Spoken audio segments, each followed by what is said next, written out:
The day has finally arrived. We're here with the NHL Winter Classic, the Florida Panthers versus the New York Rangers. I'm your host, Kirby Lupo, joined alongside my special guest, Nick Fairbanks, as we call him, Banksy, from the Locked On Florida Panthers Network. Nice to have you here again, Banksy, on our live stream. This is a special day here. Most special day, not only for the Florida Panthers franchise, but for the NHL as well. Just another way to show that you can grow the game and that the game is for everybody. So very happy to see, and it looks like they've done a great job. Yeah, and we're just seeing the early pregame show here, festivities on TNT here. I want to give a shout out to a lot of people in our Cats and Rats community. My co-host Nick Levine, producer Cesar Lucero at the rink today, already catching everyone from around the community, people from Georgia, state of Utah, northern Florida areas, all around areas that people are going to drop by today. We're not even aware that are at the game here today. So hopefully we're able to catch some people on our live stream here from the stadium, maybe at intermission or maybe in our little mini post-game show after. It'll be nice to catch up with everyone at the stadium here today. So yes, here's the goaltending matchup: Igor Shesterkin and Sergei Bobrovsky, like expected. That was one of the main things I said. I want to see that goalie matchup coming into this Winter Classic, and here we are. So, Igor is playing well this season. Unfortunately, he just doesn't have the team in front of him. And then you have Bobrovsky with 3 shutouts and the save percentage you wish would be over 900. But listen, he's winning games. He's keeping the Panthers in most of these games. And look, this is a big game for both teams, right? So both are looking on the outside, looking in. And if Florida wins tonight, they're back in the wild card spot. If New York wins, I think that they might be a point out still. Okay. But they'll jump Florida, unfortunately. So this is a huge game. You don't always see this in Winter Classic games, Stadium Series game, Heritage Classic games. Like this is a big 2-point game for both of these clubs here when it comes to playoff contention. And yeah, we're into the new year here now. So this is jockeying for position. And we've talked about it all year here on the Cats and Rats channel and stream, Banksy, how tight, not only the Atlantic Division is, but the Eastern Conference. No, they definitely are. And they actually put a stat up earlier while they were doing the pregame, just because, they do want to let everybody know that while this is a great event, there's a lot on the line right now. So I think between the last wild card spot and last place, there's only like 3 points separating all of it. So in previous years, maybe even the last decade, you probably could not say that at all. And I'm excluding the shortened season back in I think it was 2013. So either way, both teams got to come out firing. I know that there's been some mentions on the New York side of the ice not being the best, but you know what, we'll save those excuses for later.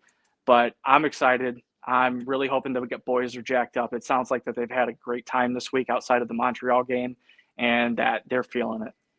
Yeah. No, well said there, Banksy. Shout out to our boy Mike in West Palm Beach. He's been with us for years now.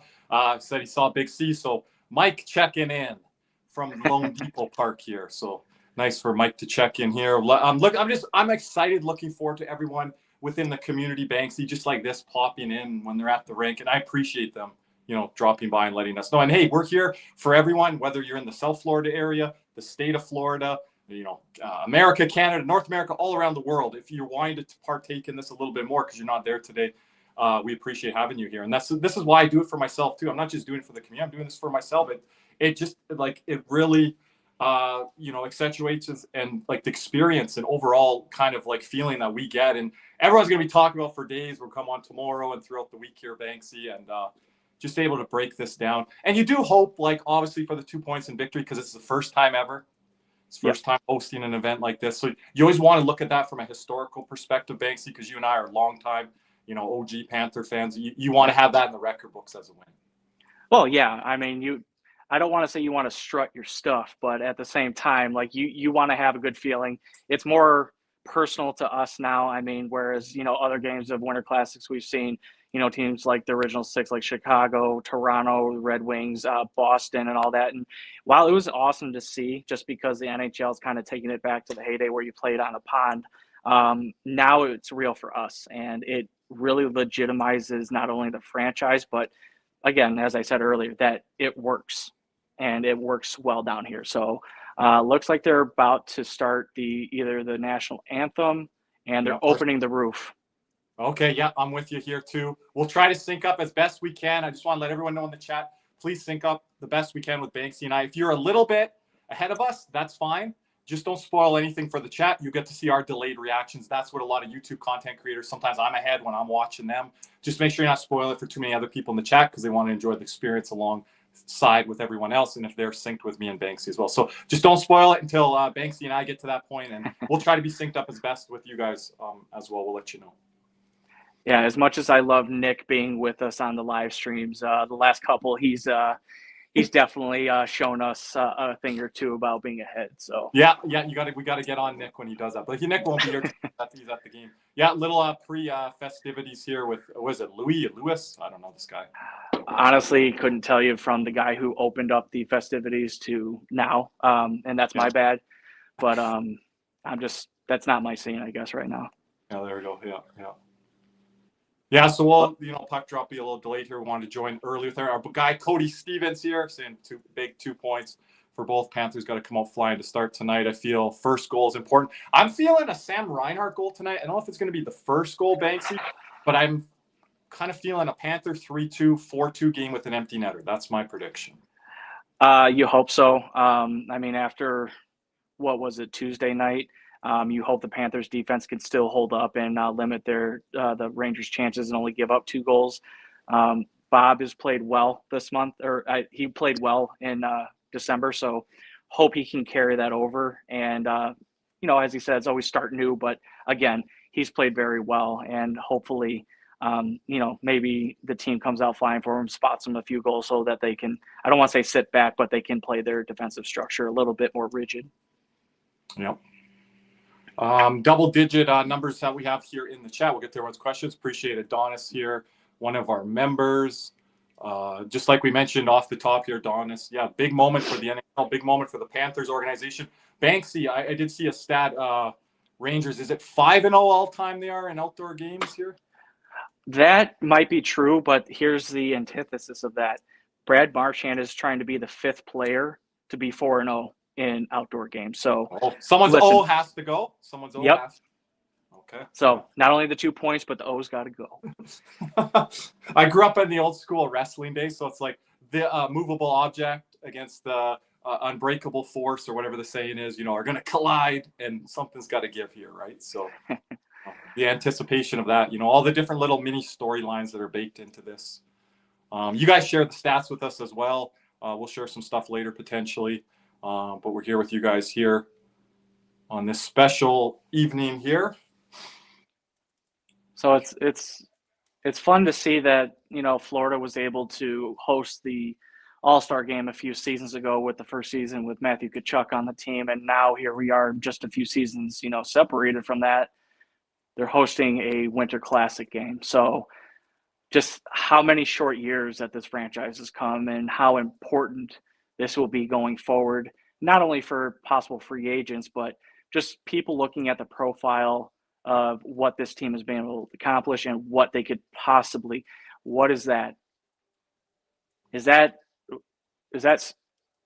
due? Like they have something being sprayed in the stadium right now. No, it's got to be snow, Banksy. It's got to be snow. Okay. Hey, listen. With as much snow Banksy, as we've gotten, snow looks like you've seen a lot of snow this year. Yeah, 3 times this week. No, I was gonna say the players are coming out on the ice, and you're like fixated on something else there. Yeah, Panther players coming out on the ice with hey, it's fire and ice. It's fire and ice. Oh man, I gotta start watching Game of Thrones again. But look at this. This is so awesome with technology, like these drones and these different panoramic shots that you see now. Like you didn't see this in the early days of the Heritage Classic, the Winter Classic, the Stadium Series. I think that's been done really well. Like the production value of things, pre-production value leading up to this game. I'll give that like an AA+ by the NHL and the production side there. They've really upped their game, and I think this actually gives the NHL, like having it indoor/outdoor with the roof open, it gives them a little bit more possibilities to actually do things like that. Because if you imagine having a drone or multiple drones going on in the middle of winter in an actual outdoor game, then maybe that could definitely affect the quality or the product that they're trying to put out. Yeah, no, exactly. Yeah, it does play into different things on the production value side and different things like that. When you're not dealing with freezing temperatures and different things like that, you got to worry about cables and equipment freezing up and stuff like that. So some of those games. So there is like definitely positives to this. And again, this temperature is 23. I did the American math. 23 degrees Fahrenheit cooler than the Las Vegas game in 1991. It's a bit cooler than the game in San Jose between the Sharks and the Kings in Levi Stadium. I don't have the numbers on that. And I'm assuming it's quite a bit cooler than what it was in Lake Tahoe because they had some ice issues there during the daytime game with the Avalanche. And who was it? Was it Vegas? Was it Vegas? Okay. I think it was Vegas or because Kansas or I know Pietrangelo was there because I remember them playing a clip where McKinnon was coming right at him, and they're like, "Oh crap!" So it was probably Vegas, not St. Louis. Correct. Yeah. So yeah, again, like temperature's kind of in the favors, and they're going to dip a little bit here heading into game time and overnight as well. It's not going to skyrocket and have a. I know up here in Canada we have warm fronts or cold fronts, and temperatures can change like that. So it's not going to spike in temperature here. So no, hopefully it's stable, everything's good there. I was going to say, I'm going to have to look up the history on this, but why they chose this specific date. I mean, I know the Winter Classic is usually on the, New Year's Day or the day after, but specifically they may have wanted to wait maybe a week or two because that's usually when another cold front is. I wonder if history dictates that this is actually one of the better cold fronts to actually host a game. Yeah, up here in Canada, we go by the Farmer's Almanac or whatever. So there's got to be a lot of history in the weather stuff that they're going through as best that they can, right? Weather's so unpredictable. But yeah, you make a good point there, Banksy, with being able to tell like kind of the seasonal temperatures within Florida. Outside of the hurricane, you can speak on this as being a once South Florida resident. You can kind of project the weather outside of hurricane seasons. Oh, yeah, definitely. I will say hurricanes are pretty predictable. What happens with that is maybe hour per hour because you don't know if it's going to go turn or if it's going to go north or whatever. But I think people just listen. We don't know where it's going to go. We don't know what's going to change, so we're just going to hunker down.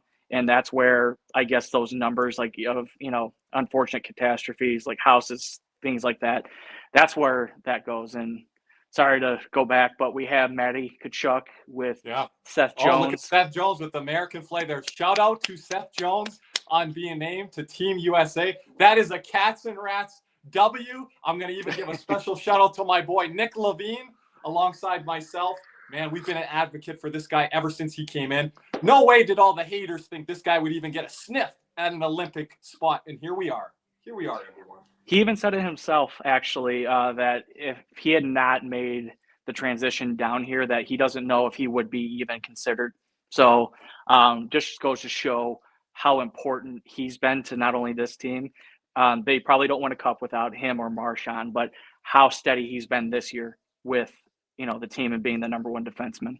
Yeah, number one defenseman by the eye test, by the metrics, by the time on ice, by the point production. I think he's now pushed his point production to 8 or 10 points above the next defenseman. I think it might be Forsling. So just looking across the board and night in, night out, how Seth Jones has been, how the team has really relied on him. And I'm going to give a shout out to my boy Caesar. He was getting tacked last year. I'm not going to say it was from Panther fans or these fans or those fans, probably some within the fan base.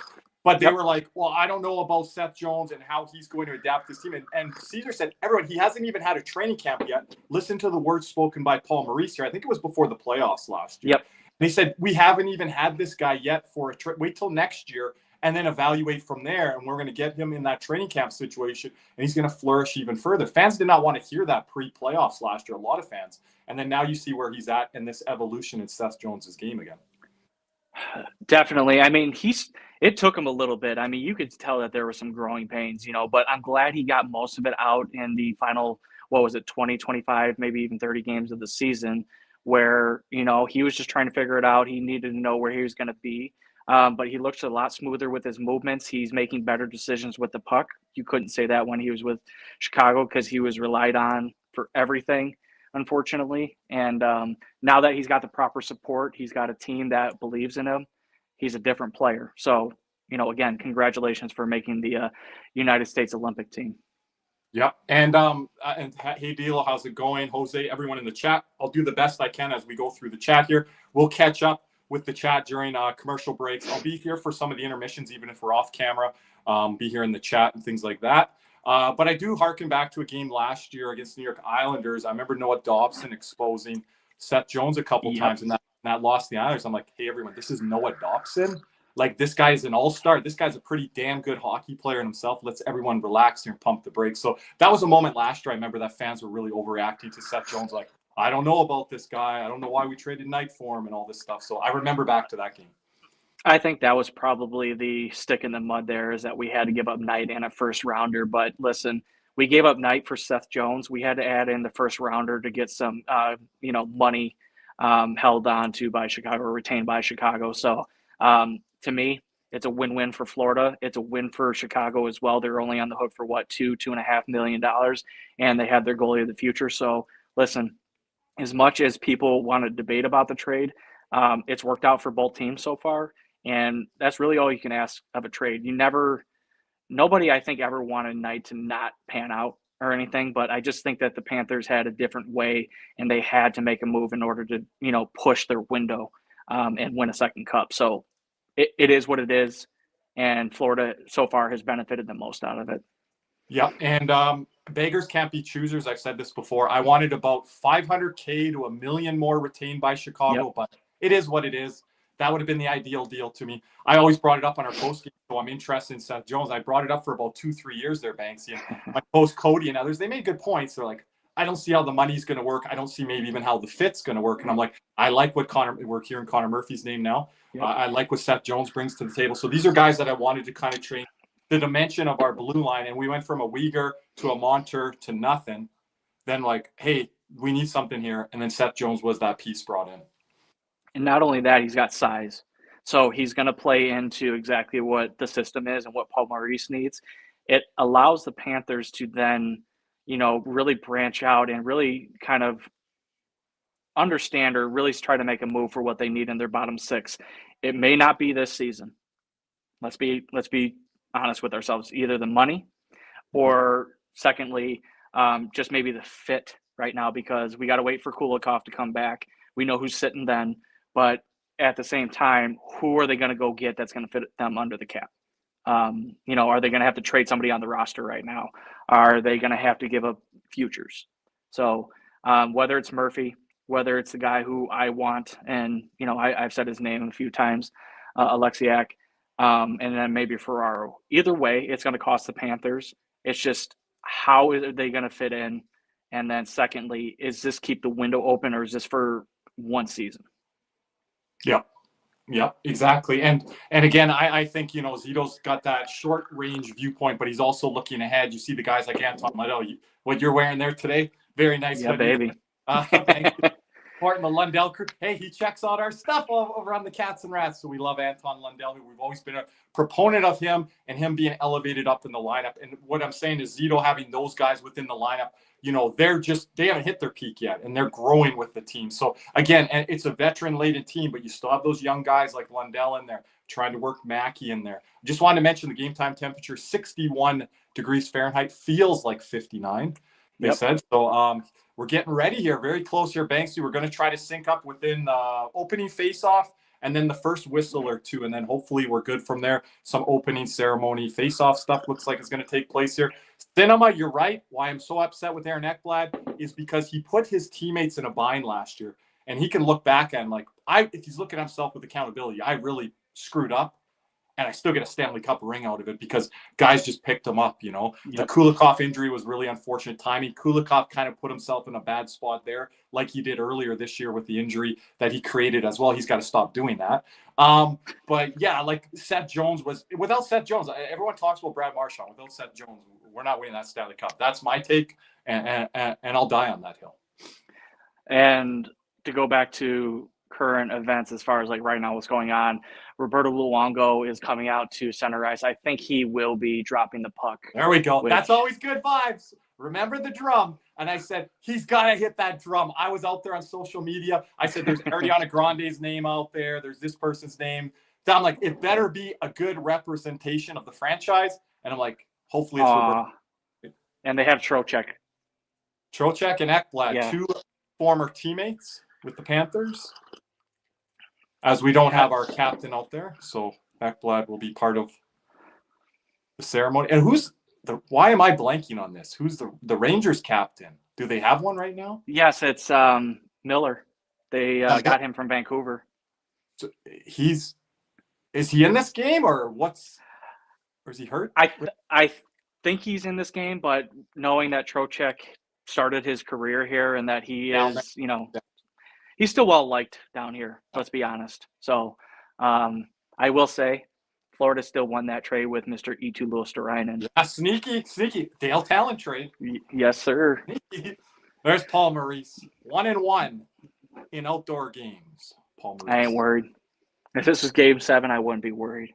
I love that he's wearing that jacket. I said, wear the jacket with the other alternate patch. I said that from the coaching staff. I called that with the varsity coats. He's not wearing the fedora, but I said that's what it's got to be. Maybe not the logo that we're seeing there, Banksy. But I was like, I like that. I like that from the coaches. They kind of refused to wear the logo. You guys, it was low key there, but in practice and stuff, they didn't want to be wearing the stuff. So I like that jacket there by Paul. Here we go, opening face-off, Banksy. I'll let you know here, and then we'll sync up. Who we got opening? Is it the Bennett line? Yeah. Yep. And puck drop for me now. Okay, I'll pause it. Okay, yeah, we're like a second off. Okay, second off. I'm at 1955. Nah, I'm at 51. 52 now. 52. Okay, let's do it again off this draw here. All right, here. So they got this game off pretty quick here. A little after 8:20 Eastern time, not too bad. Okay, puck drop now. Yep, we're good. Good. Okay. It's gonna be icing, I think. Yeah. Ooh. Couple whistles here. So the Rangers end might be a little slow. EA coming in with, I think, an over/under there. You think over 6? I'm going 4-2 with an empty net, so I think it's right around that number. That's my prediction. I seem to make bets better for people than myself. I'm not a big bettor, but when I put stuff out, it usually hits in our community. Ooh. Marchand with the first chance. Marchand flying early here. Good pace early here without the whistle. Yeah, that's going to be my thing is is this game going to flow or is it going to be constant like icing or puck out of play? Yeah. This game has to have flow. But it looks beautiful right now. I love that big screen that they have back there. Yes, like the different angles of the stadium and very nice look what they've done on the side there. Lundell. Oh. Lundell, this isn't finish pond hockey, bro. Come on. Yeah. There's something that I was talking with Bob, like settles the team down, get those little puck freezes there, and really, I think Bob's one of the best in the game at that. Doesn't get talked about enough. Yeah. Well, Mika with the dry hair putting the shot on there. Dry hair. I thought if there's any dry hair reference today, it would be Mitchie Marner's name mentioned. Olympian announced there the other day, but okay. Well, I mean, he did get the winning goal for Four Nations, so maybe he just had to get away from 3-on-3 goal again. Playoffs aren't 3-on-3, but I digress. Correct. Neither's the Olympics, right? No, I got to find out what the rules are there. I think when you get into the medal play, it might not. Shootout. Yeah, it might go to a shootout, but there'll be a 10-minute overtime first, probably, and then I think the medal is continuous overtime. I believe. Okay. I believe. Don't quote me. I just remember watching the U.S. and Russia having the shootout, and TJ Oshie unfortunately getting the better of Bobrovsky multiple times, and then Ilya Kovalchuk doing the same. Yes.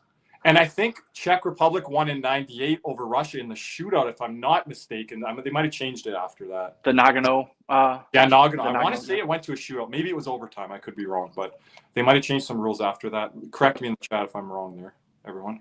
So was Nagano the one where Bure scored like 4 or 5 goals in a game? Now you're giving me my Bure trivia. I will say likely the only other answer would be 0-2, but 0-2, was he dealing with some injuries there by that point with the Rangers? I think at that time he was just on his either just traded or he was on his way out. So yeah, his knees were definitely We'll go 98 because that could be the only year then. Yeah. Yeah, and that was in Japan. First time the NHL players returned to, we're in Olympic action, 1998.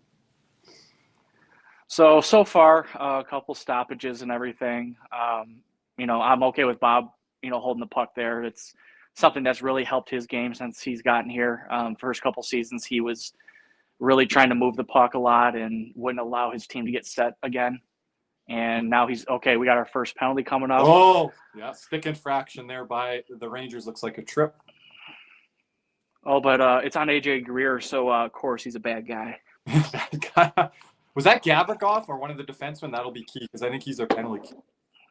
Is it? Yeah. Yeah, that's big. He's looking around. Oh boy, guess who the main ref is? PJ it's Radish. Oh, Radish. Huh? Yeah. PJ sucks more. Yep. That's on. It's Boquist. That's on Gavrikov. Switch it, isn't it? 14. Gavrikov. Both? I don't know. Throw Gavrikov in there instead would help us. Yeah, for real. All right, relax.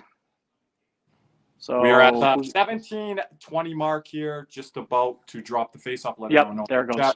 Drop. Okay. I'll do a better job of that on our live streams to let everyone kind of know. Helps with the timestamp a bit too. Oh, there's the play. Ooh, a little bit of bumper there. Yeah, action. I'm telling you right now, they're going to try and do that again. Bennett needs to take it to the net.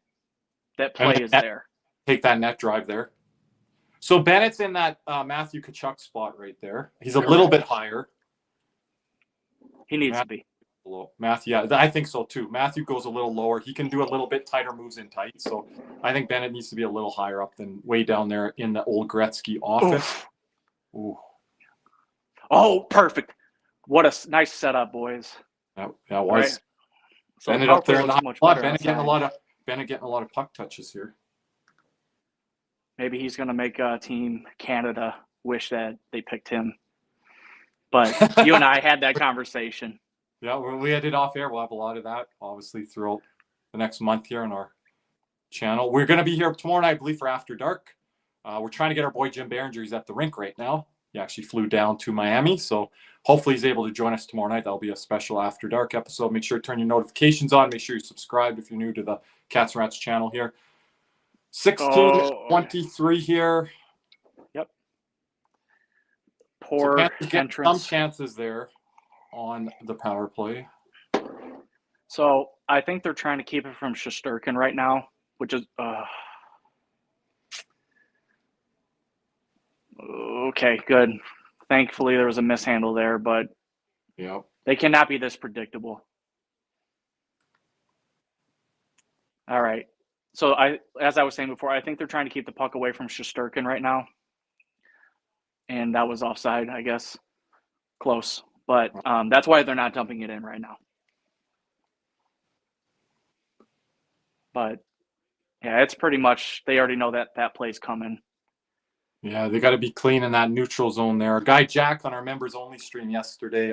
Thank you for everyone who joined us on that. Jack talking about that neutral zone. We call him Neutral Zone Jack. Got to clean that up. This is the type of game where it gets choppy in the neutral zone. It's not that clean game. You're on a different ice surface, different atmosphere, different sight lines. All of that stuff comes into play here, Banksy.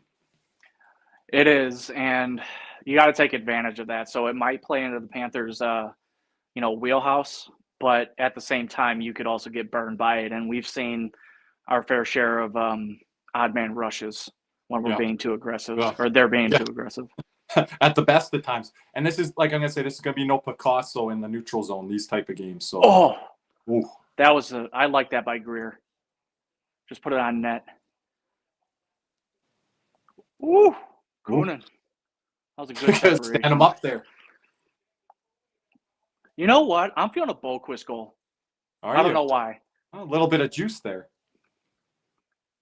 He hasn't scored in a while, and he always seems to, score in a big spot. Mika loose with the puck there. Seen that before. Mm-hmm. You're talking about the dry hair or our Mika? Mikola? No, they're Mika. Okay. I'm just making sure. Maybe a little bit more when the leaves are on the tree, in the springtime. But look at that. Oh, Okay. Wow. Surprised the Rangers let that go through. our shot with the early jump. That's not surprising. Oh, Verhaeghe, I want you to shoot that. Yeah. Or bring it closer in. So 0 for 1 on the power play. Got a few grade A chances. I like it. Mm-hmm. So the ice doesn't look slightly too ahead of bad. me, so I just went live here, so I think we should be pretty good there. Yeah. All right. We're going to get our first commercial timeout after the next whistle. Yep. Coach is discussing on the bench there. That was a nice little shot behind the bench. Seeing the different camera view and angles today, it's kind of exciting for me.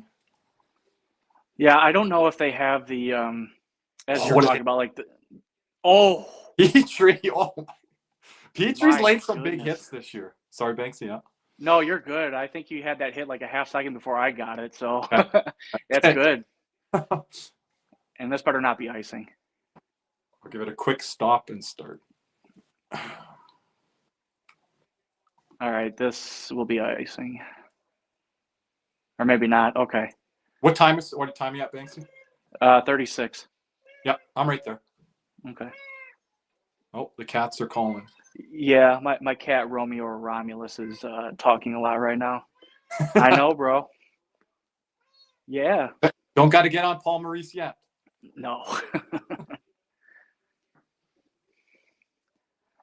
Panthers, I like this forecheck pressure here early on, Banksy. We're getting in there, either with the puck through the neutral zone or on that forecheck pressure there. Yep. Forwards are coming back too, which is good to see. They're not half-assing it. No.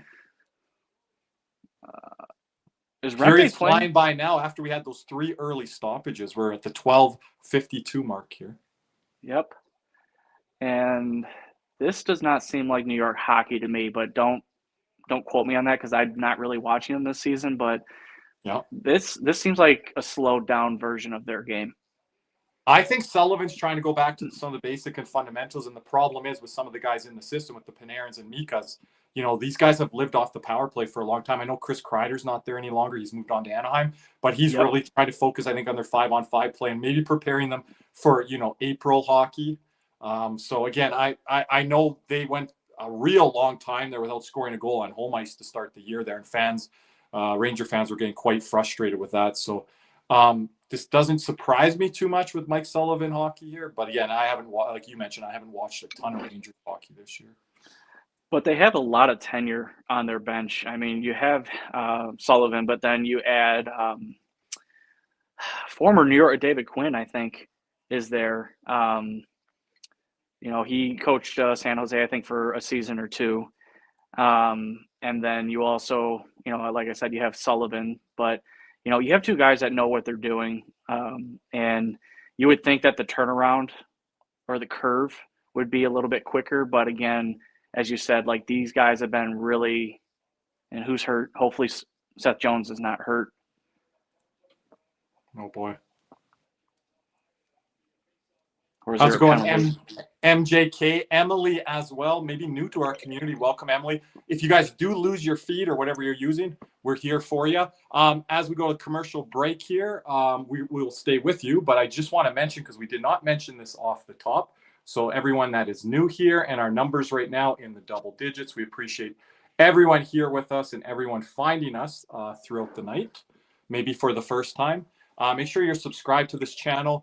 There's 30% or more of you that do view our content that are not subscribed to this channel. It only takes 1 or 2 seconds. You can do it right now. Hit the subscribe button. We appreciate that. As well as you're watching this live video, not just on the replays, you can like this video. So right now, click down, minimize your screen. If you're on your PC, tablet, your phone, just hit that like button. Takes a second, helps with our algorithms. We'll get more people in here tonight. We'll have a lot of fun. Comment on our videos. We have our Team Canada roster announcement video. We have our U.S. roster discussion video. We have our newest episode of the Cats and Rats podcast with Rod Peterson talking the Battle of Florida and this very own NHL Winter Classic. You can purchase a Super Chat donation anytime we are live, such as now. You can purchase a donation to our channel. It keeps us independent, free of networks. We appreciate those donations. You can buy a membership today at Gold, Silver, or Bronze. Our very own Banksy, appreciate him. I believe he's our gold member with us. And we have our contest right now, our Matthew Tkachuk autographed frame photo from Les Dunbar, yoursportsmemorabiliastore.com. One of the last few times you can jump in on the contest. So if you become a gold or silver member, you will be entered into the contest. If you are a bronze member, you can upgrade your own membership if you would like. We appreciate all bronze members as well. We'll do different contests for those bronze tier level as well. Gift a membership to other people in the community, access to other great perks. We're back here now, I believe, Banksy. So they're pulling up a tent to check out Seth Jones. So is he in the concussion protocol then? Oh, boy. I did not catch that out of the corner of my eye. Oh, the puck there. Oh. Collarbone, clavicle area? Yeah. Hopefully. Oof. Yeah. Hopefully that's just a deep bruise. Yeah. Not a slap shot, so you hope it's a real, just kind of a deep bruise there, no break or something. I like the fact that he was holding up his stick. Without kind of being like this or up here. But we cannot, the team cannot afford to lose him right now. We were just talking about Kulikov on and off air here. Yeah. Okay, Marchand. Oh, Verhaeghe was not ready for that, and yeah, it looked like Jones wants to come back, but he's going down to the dressing room. So maybe X-rays just to make sure. You guys let us know that have your sound up at home, because Banksy and I, we have to have our sound down for YouTube terms of service reasons. So you guys let us know anything you guys hear on the broadcast. Appreciate it. All right. Well, without Seth Jones, you got to start thinking what Maurice is going to start, moving the pairs of. Yeah. So are you going to see more? Are you going to see Forsling with Mikola? Are you going to see Ekblad with him? Are they going to move Petrie up? Is Belinson's going to move up? No idea right now. What time are you at there, Banksy? 11 minutes.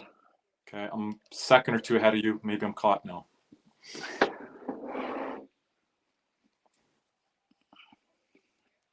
All right. Oof. So Belinsky's these passes, hey, like it's saying here, through the neutral zone. Mm-hmm. Well, there's that inside-outside move by Ryan. Oh, put it on. Oh, Lundell, you got to bury that or at least put it on net. Teams still take too much time in their own zone with a Reinhart, Lusto, and Lundell line. Banksy, does that still astound you? It's like, you better move the puck. Move it. Uh-oh. I think it's speed. Because they don't see them as... It's a methodical thing and like a smarts thing. And it's like, you can see it on the screen. We're not on the ice. I know that. It's a lot harder to be on the ice and watch at home. But it's like, you could see it happening, right? And it's they're like, positionally sound, and they forecheck really well as a unit. What a hit by Greer there. Yeah. Wow. Rangers are just scrambling right now. Just scrambling. That was some good hockey there. There we go. That's Panther hockey. I'm about to say. Paul Maurice masterclass right there. There we go. Well, here's all of our players. They'll be in the Olympics that everyone will be worried about for fatigue and injuries and the like. But I'm just proud of all these guys. We go back in the old days, Banksy, lucky to have 2 or 3 or 4 guys at the Olympics. Oh, yeah. The fact that the NHL and the Players Union have been able to work things out to let the players actually have this awesome, availability to do this. I mean, I understand health and fatigue and all that, but at the same time, it's another way of being able to grow the game, not only here in the United States and Canada, but also around the world as well. You always want to see best on best. Yeah. And I was thinking this today, everyone complaining about, why does Miami, South Florida have a winter class game? If I was the commissioner and took over for Gary Bettman, I would be instituting a European division in league. And I would have Lundell there with me and Mikola and Lusto with the photo. Everyone, you can hate on me all you want, but I'm making a legacy for myself as commissioner of the league. So bring the hate. Bring it. 100%. And I know that it's been a little fiery out there last couple of weeks, but hey, listen, it's being done. It's here already. Let's just enjoy the time and just enjoy the fact that this is a game that brings us all together, whether we cheer for one team or another. Yeah, well said. Good words said on our members only stream last night from our guy Boston Jack and then my co-host Nick Levine on that stuff. So make sure you check that out, members, if you didn't check it out last night or you weren't with us. Yeah, Jose, hope Jones is all right there. You guys keep us up to date on Twitter. I'm always the one keeping everyone up to date on Twitter when we're not doing the live streams, but you guys got to keep me up to date on all that stuff. So appreciate it. So I think they're. Yeah, I think we're at the 10-minute mark, so they're basically just shoveling off the ice. I'm not sure if they're going to switch ends like they usually do in previous Winter Classic games, just because I don't think the weather or the wind is a factor. The wind, that's why they do it. Yes, you're right. What's the wind at? 4 miles per hour? What was it or something? I don't know. I don't have the green screen right here to kind of show. I saw it earlier. So, very, very minimal, I would say. Yeah. It's not like the Marlins would be able to use that anyways. Yeah, they could use it for wind. Can we switch the home plate to the outfield for this half inning? No. All right. So we got a picture of Coonan talking to the ref. Jackie, and I got Jackie. Yep. Oh. I wonder what she's saying or what Maurice is saying. So if anybody in the comments can kind of summarize what's going on. I always remember back to when we lost the Stanley Cup to Vegas and that Jackie Redmond interview with Paul Maurice. That was a big moment in our history and where we're at now, you know. I almost feel like when she was giving that interview, like she felt it. She felt the weight. But that was probably one of the best playoff runs in a long time that the Leafs had. Back to the early 2000s in the NHL. Maybe. Yeah. So, just being that injured and that worn out, no excuses, obviously. Vegas won that fair and square, but you just felt the gravity of the situation. But it did provide the pathway for the Panthers to win 2 straight cups, hopefully going for 3 in a row. But yeah, we got to get healthy first, and it starts also with winning this game right here. So it brought me back to '96, and there's a lot of parallels there, but obviously the differences were the GM and ownership that we now have in Florida. Thankfully, 100%. Oof, Verhaeghe. Don't have to worry about price tags on anything really anymore, thankfully. Panthers doing a good job here down the wall. Banksy moving back to the point. Not the easy to do on a new ice surface outdoor game. They're doing a good job of that. Basic hockey. Well, yeah, make it simple. And I think that's really what Maurice wanted. Yeah. With this and stuff. Yep. And that should be delayed game. On Trocheck, maybe? He's going. Yep. So, already seen, it's Ekblad and Mikkola right now. Okay. So, how are they going to line up for the power play now? Oh, Trocheck, that went off his body, and then he just whacked it over. Wow. He's the gift that keeps on giving.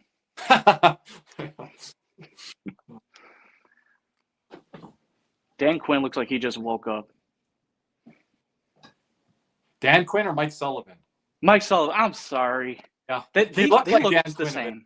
You look like Quinn there, but Quinn's an assistant right now. I don't know where. Yeah, with them. Yeah, he's with the Rangers. Okay, yeah. he's with. Okay, I just saw Sullivan's. Okay. Yeah, I was gonna say Quinn. I think he has the dreamy blue eyes. Yeah. Well, I don't love this camera angle right now. Can we? I don't know. Like, at least center it. Yeah, like I can't see the wraparounds on the bumper play. Yeah. Like, hey, but Bennett tried it, so it's the. Who was that? Verhaeghe? Or was it Erod? I'm not sure. It would make sense if it was Erod. It would. Try to catch the numbers here. Ekblad, move the puck, please. Yeah, it was Erod for sure.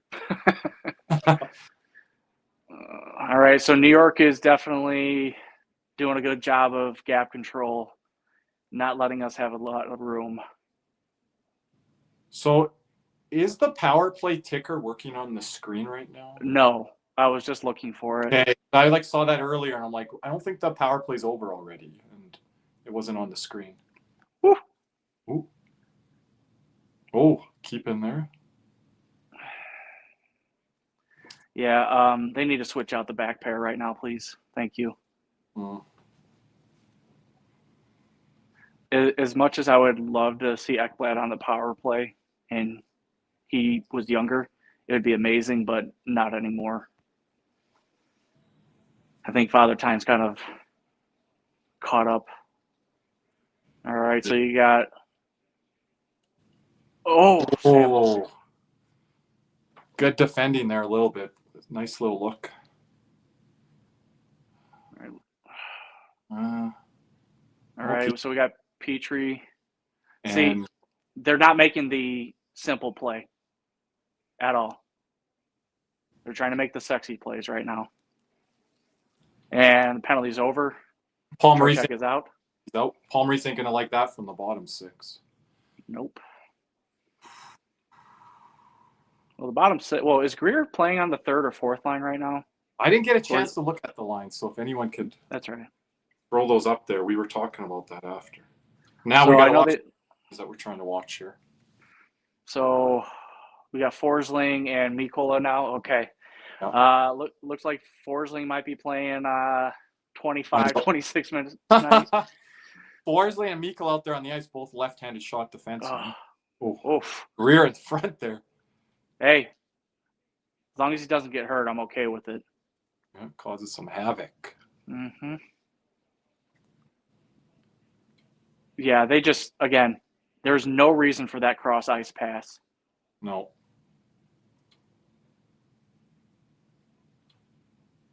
And listen, I don't even think Zibanejad is a top 10, top 15, or even top 20 center, but, you know, you have to respect the NHL player's skill and their attention to detail. I mean, that's something that Mike Sullivan might be telling him to be doing, you know, those little things. Oh, yeah.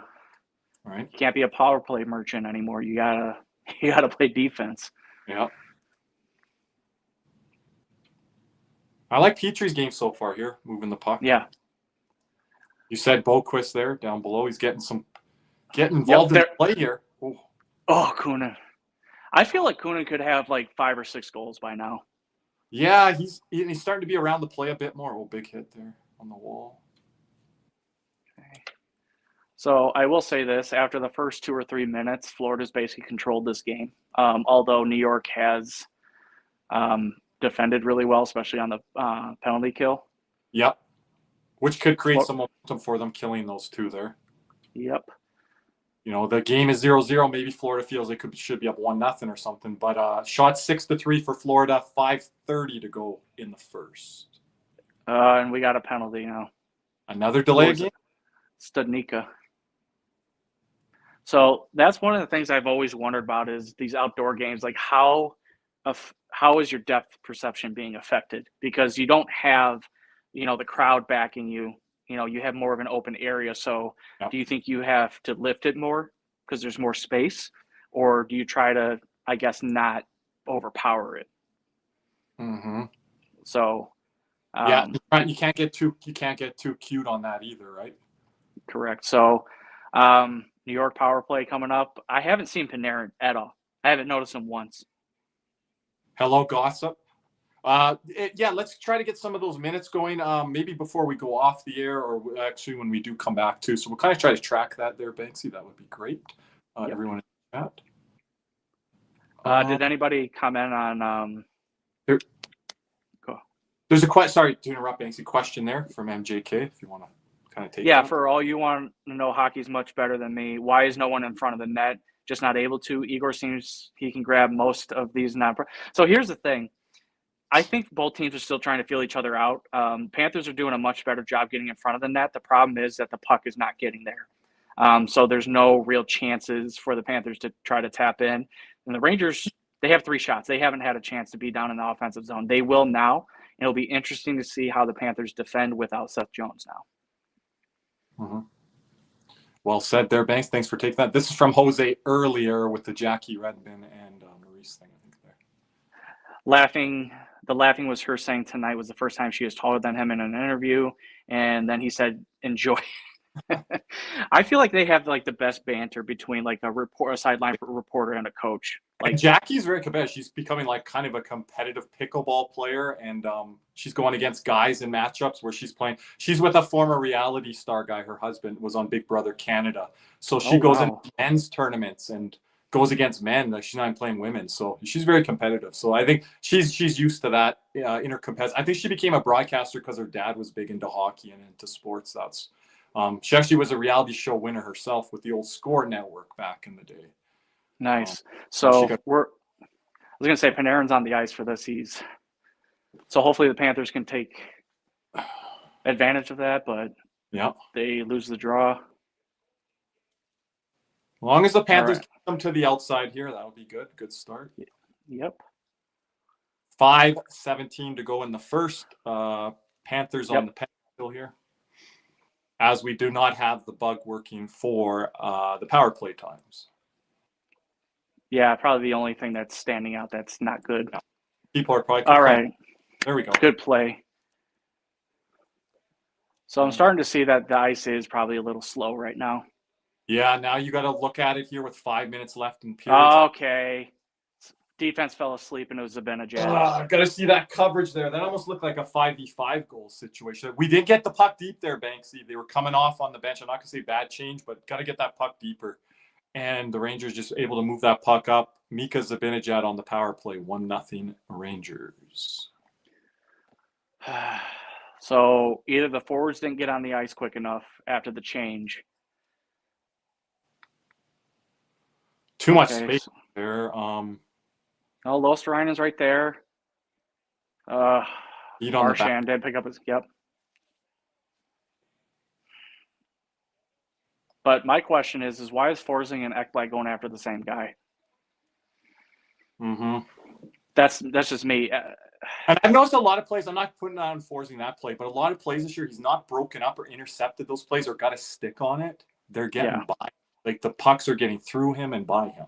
And I'm not saying you got to be able to knock down everyone, but I'm just saying that's been more of the norm this year, what you saw there than the exception. All right, so Bennett again. We don't need that. We don't need that. Need you to pass it, buddy, or at least put it on net. Rangers, if you guys don't have the stream at home or the feed, Rangers 15-2-1 when scoring first this year. But who had it where the Rangers were going to score first? Was it D'Lo? Oh, was it Adonis in the chat? I think so, yeah. It might have been Adonis in the chat, but us still winning, I think. I don't think we had any Rangers score predictions there. But yeah, whatever you're feeling. I don't pick the Panthers to go 82-0. I know that. I don't know if you do, Banksy, but. Well, if I wouldn't be a fan if I didn't think that. So yeah, they should be 82-0. You do? Okay, you're one of those. You're an Oilers fan. They all think they're going 82-0. They call us meatballs. Well, I guess if you have McJesus, then you're going to go 82-0. Yeah, I don't want to know what's going on with that fan base. You probably we run into them enough, Banksy. You don't have to be up here in Alberta with me. I'm close enough. Yeah. So let's see here. Sorry, my phone is going off. Yeah. I don't want to spoil it for anybody, but yeah, it's just not. Looks like New York's kind of got their feet, and they score. Oh wow! Oh, your notifications, you have to put those on silent. Yeah, no, my watch went off. 2-0. One of the Panther writers is actually at the game right now, so let me mute that. From the rink, he's way ahead then. So yeah, you might have to silence that. 2-0. Apologies. No good, all good. I thought, well, it's like, are we going to turn the puck up the ice here and get one? That's what I was like. So let's see what happened. Kind of a pick play. We know that's not going to get called. Mika Zibanejad having a hell of a period here in front. Did he get a tip? Oh, did he? Close. Might have got it off the Yam. Oh. Or off of Verhaeghe. Well, Vraggy's not in a great spot there as a forward trying to battle in front. I don't expect him to win battles like that. No, not. All right. All right. So Panthers are down 2-0. Plenty of time. Ranger trolls will come in, but we're here. All right, Yep. we're here. Still early here. We appreciate the good fans from other teams as well. It's not always trolls. Forsling had a nice scramble. Was that Nomaki there? Oh. Big block there by the Rangers. Wow, desperation. Rangers in desperation mode, and they've got away with it a few times this period. Yeah, and they're clogging the slot there. Everyone that got on me the other night, this is a much better first period than the Montreal game. I don't care what you say. Even though they're down, I like this a lot better. It's just unfortunate, power play goal, a shot, with traffic in front, and Bob's your uncle. It's 2-0. So kind of back to what we saw his stats, where he's got a save percentage of like .888 right now, but he's got 3 shutouts, and Shesterkin's only got 1. Just goes to show, what the Panthers have been able to do defensively in front of him, like limiting shots. Yes. Hey, they just got to get 1 back here. And I think the limiting shots, I haven't loved a lot of our defensive play this year. I don't know what your take has been on your coverage, Banksy, but I think you got to give credit to the Reinhardts and the Lundells. When Lusto came back in the lineup, was a big push there. A lot of our forwards doing that work, because early in the season they were struggling to score goals, and I'm like, well, you need to be doing other parts and elements of the game. And I think if our forward was all in disarray without our best defensive forward and best defenseman, let's be honest, Alexander Barkov, we would be a big mess this year. So I do give a lot of credit that to the forwards of limiting shots and shot chances and opportunity, and playing with the puck on some nights too. That always helps. Lusto not only helps defensively, but he's able to, be one of those puck possessors. He can protect the puck as one of the best Panthers, on the team. And the other thing that I think the Panthers missed while he was out is just his long reach and his big body. Some of the guys that were trying to fill in for him just did not have the frame, didn't have the size to cover the amount of ice needed to cover. And Reinhardt shot. Okay. Ooh, good look there. Yep. Oh. And Lundell, get up, boy. Yeah. President needs a goal. Rangers trying a bit of a stretch pass there. Not always the best percentage odds in an outdoor game. Nope. But okay, another rush. Marchand doing his typical. Ooh. Oh. Is that Ekblad on Trocheck? And Ekblad's getting a penalty, is he? I don't know. I don't see an arm. Oh yeah. Okay. It is. So that'll work, but they won't put the power play ticker on. Wow. Is it gonna be interference? I was gonna give Ekblad a real big credit there, but now that's the story of Ekblad this year. Let's just be honest here. Does something good, activates it, and he always goes to the penalty box and bitches. It bothers me, Like, I don't know. We'll see the look on this one, but he never thinks he gets a penalty. It's never me. Yeah.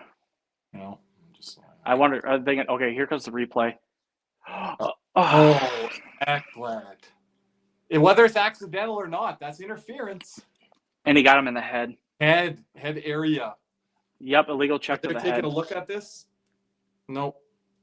Okay, I think it's a minor, and again, he might get reviewed because he does have suspension history, more for a fine, not for a suspension. Yeah, it's not like he had extra help doing it this time. Yeah. With head down. But I will say this: the trolls are coming now. They're coming. Another hit.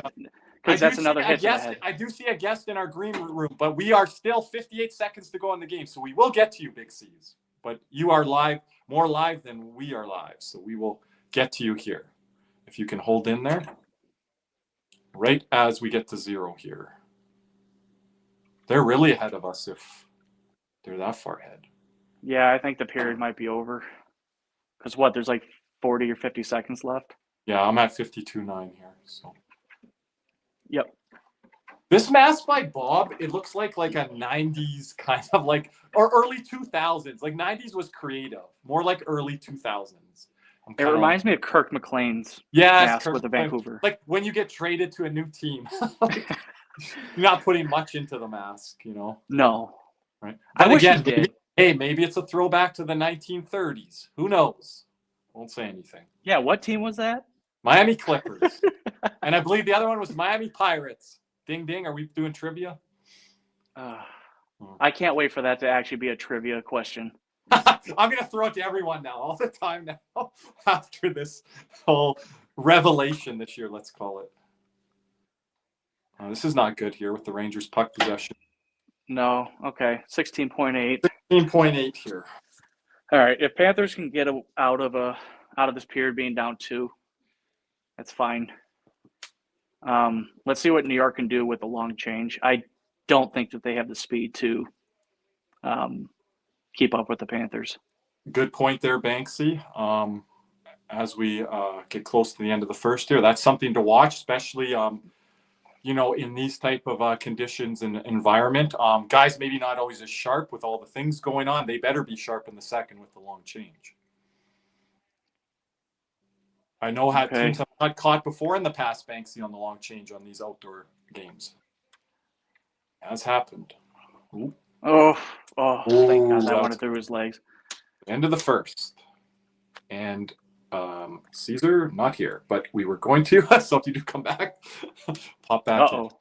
Okay. Mikola always stirring the pot. So what's the time here on the Ekblad? That was confusing period with tracking the penalties here. I think he might have like 50 seconds left. 50 seconds. We're just guesstimating at this point tonight. Yeah, I had to turn my watch off, so I can't. Yeah, who was it? What reporter was that? That's Pang. And Mika with the dry hair. No, what reporter was what Panther reporter was reporting the goals? Jameson? Yeah, I think Jameson. Well, there's Panger. Yeah, I thought Panger was there today. I was asking some of the guys in our community. So they got Panger and Jackie Redmond there on the. Appreciate everyone in the chat. Make sure to thumbs up the video. Make sure you're subscribed to the channel. Appreciate all the donations tonight, membership, super stickers, all that. Anything before we do go on a break here, Banksy? No, I enjoyed the first period. As you said, I think Florida played a much better period than they did on Tuesday, even though the scores flip-flopped. But plenty of game left, and hopefully the Panthers can figure out this stiff Rangers defense. Mm-hmm. Yeah, hopefully we get off to a good start here in the second. Appreciate everyone sticking with us. We will be back here for the start of the second. All right. Sounds good. Thanks, everyone.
We are back here. Oh boy, they got to show us the Barkov injury.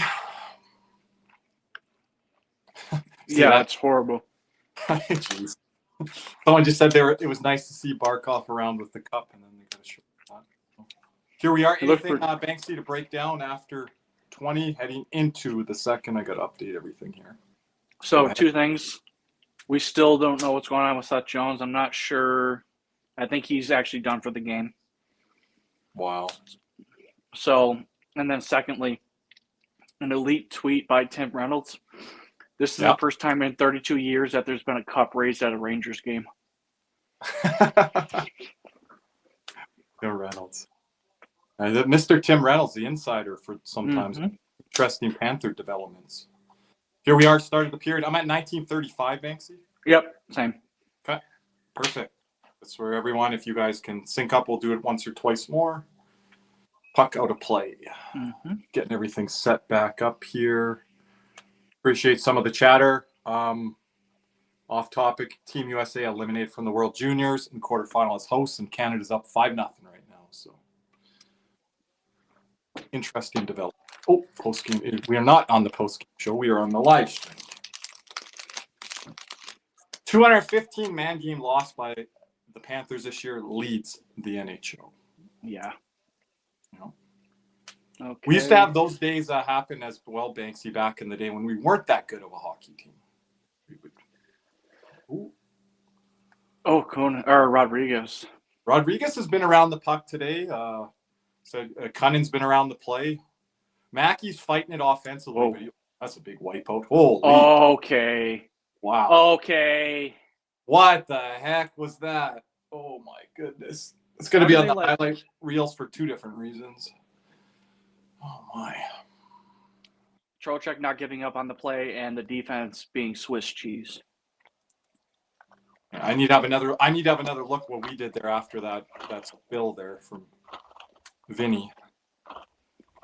Wow. Yep. And the pass, as you said. Yep. And Mikkola just in desperation. Come on.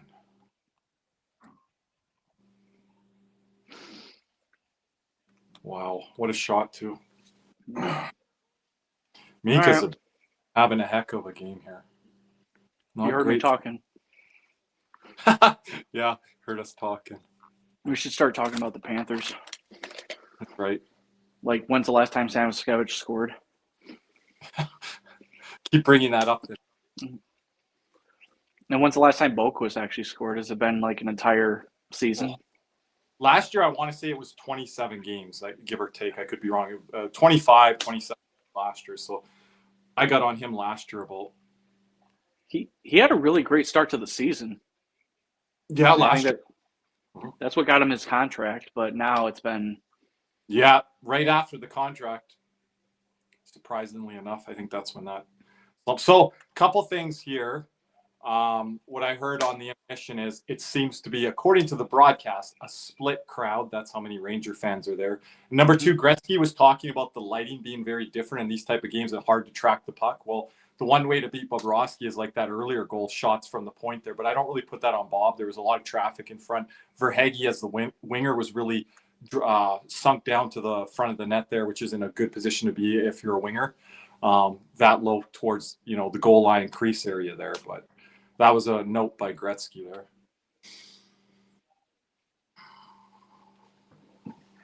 I guess Panther faithful are losing faith in them this game. I know it doesn't look good, but telling you, crazier things have happened.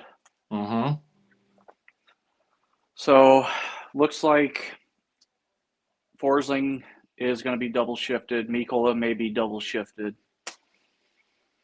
Can you grab the minutes after the first commercial break, Banksy, if you can? We'll go over some of the D minutes there, and we're kind of sitting at here after 20. We'll be a few minutes in. Oh, what a pass by Bob! Oh, okay, that's a penalty shot. Come on, and Greer falling on him. All right. Well, is it Gavrikov this time? Is it Gavrikov this time? Yeah. I think he's one of the leading penalty killers annually in the league. I don't know minutes played as well on the PK, so that's big here to get him off the ice. Good play by Greer, though. Yeah, not giving up on that play. You're driving there, drawing the penalty. Stick lifted. Yeah, yeah, that's a hook. Yeah. So we're at 17:35 mark here, 3-0. Do you want Lafreniere has 3 assists? I'm just saying. Wow.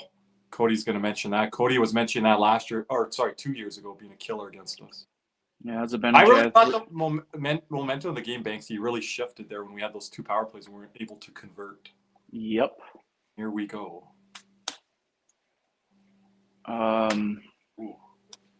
Look who's on the ice. Okay, hey, at least one of them can stop the cross. Glad there. Oh, did we draw some penalty? No, we got away with one. Reinhardt's still getting a little high there. And there's that annoying camera. What's your time mark there, Banksy? I'm at 59:50. It's stuck. Okay, it was stuck at 59. I'm at 52, 51. Okay, I am a little ahead. I will pause fast.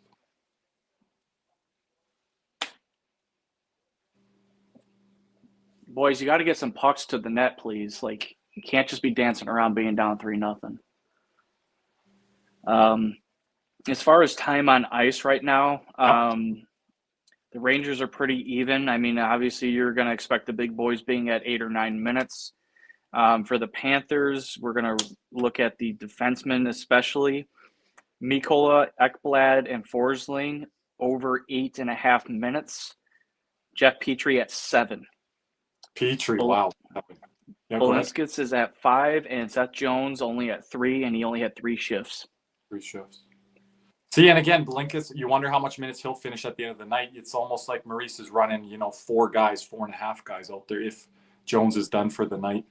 Don't think there's any guy we can throw back there.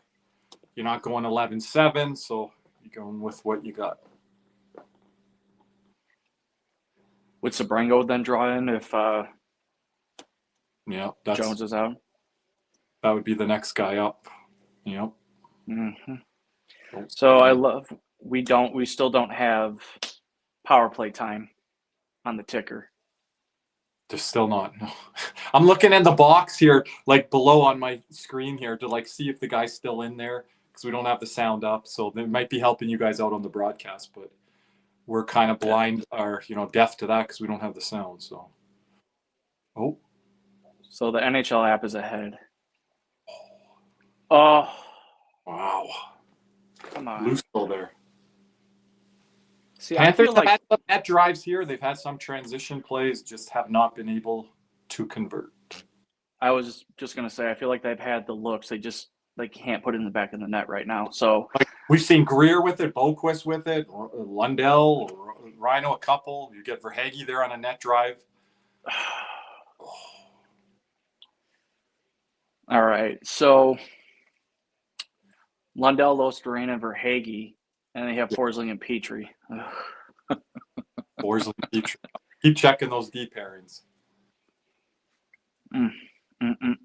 I don't like Forsling and Mikkola together. One, they're both left-handed, and I don't think they play good together at all. No. And that's a problem I have with Forsling when people really credit him. Like, you should play good with any player.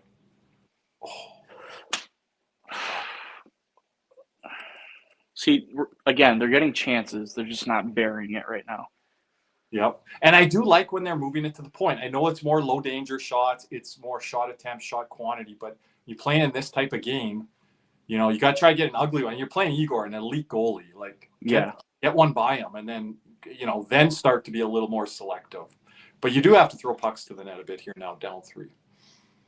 We only got 12 spots in the game. This is like the Nashville Predators Vancouver Canucks playoff series a couple years ago. We're at 12-7 for shots here, 5 minutes into the second.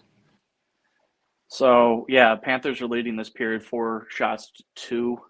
And, I was even scared that was going to go in.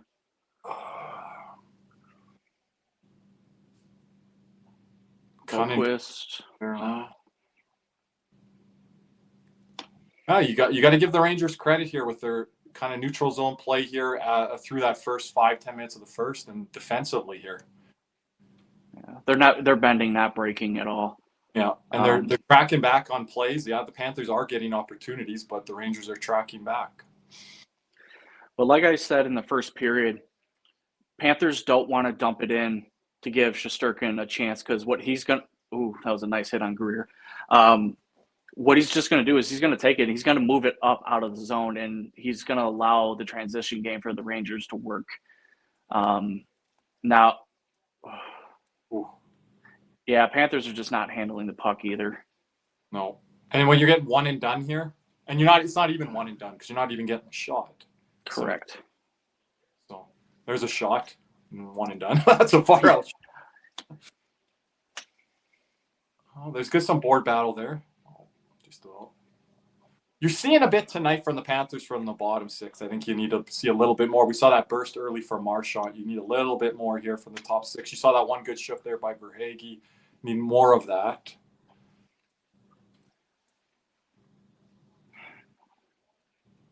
Bennett coming down to support there. Got to get the puck, though. Yeah, I was going to say that's the lowest I've seen him all game. Yeah, come down. I just think if he does that, it engages his play offensively here, right? See, make a pass, make a play. Not try to go dangle through 4 or 5 guys when you get a puck up in the neutral zone. Come back down, help the D. Oof. Okay. Marchand trying the Tuesday goal. Mikkola really engaging there.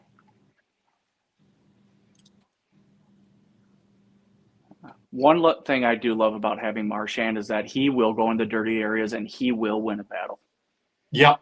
And he's going to be part of that board game, that like blue collar game. He's not above that, or, no. I'm a Hall of Famer, I'm a veteran. I don't need to be doing that. Again, it just brings me back to Jaromir Jagr, what he instituted with, Barkov and Huberdeau and just the team. Like, I'm going to battle and compete. And that's meat what and potatoes. Yep.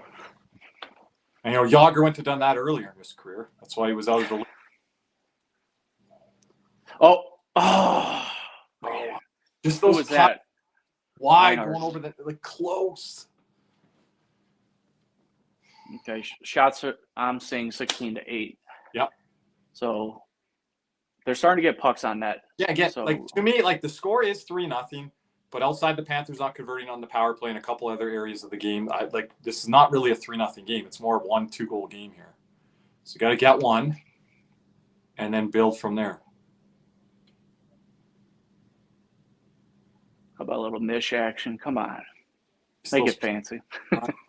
Yeah. But we have puck possession. We're winning some battles. We have the puck below the hash marks. We're moving the puck up to the point, right there. You're doing things well in the offensive zone, Banksy. They don't have any traffic out in front right now. That's something Gretzky mentioned. They got to get guys off. Appreciate everyone being with us. Double-digit numbers here. Make sure to thumbs up this video. Make sure you are subscribed if you are new to our channel. I'm just going to put this on the screen briefly here. Banksy, if you got any numbers, we can get to those. Make sure you're subscribed to our channel, like this video, comment on this video. Appreciate all the super chat donations last night on our members only stream. Appreciate all you guys members. You didn't have to do that. Appreciate you guys making that show a great debut episode. So if you are a member, make sure to check out our members only episodes. If you haven't bought a membership, consider it. We got gold, silver, and bronze tier memberships. You can see what comes with those perks. You can upgrade your membership, gift to membership. And remember, our Matthew Tkachuk contest from Les Dunbar, your sports memorabilia store, official provider for our very own Brad Marchand. So gold and silver members, you will be eligible for a chance to win. We will draw that upon the return to the lineup of Matthew Tkachuk. It'll probably be the day after or a couple days after. We're going to have those big numbers probably on a YouTube post-game show on the return of Matthew Tkachuk, which we're waiting on.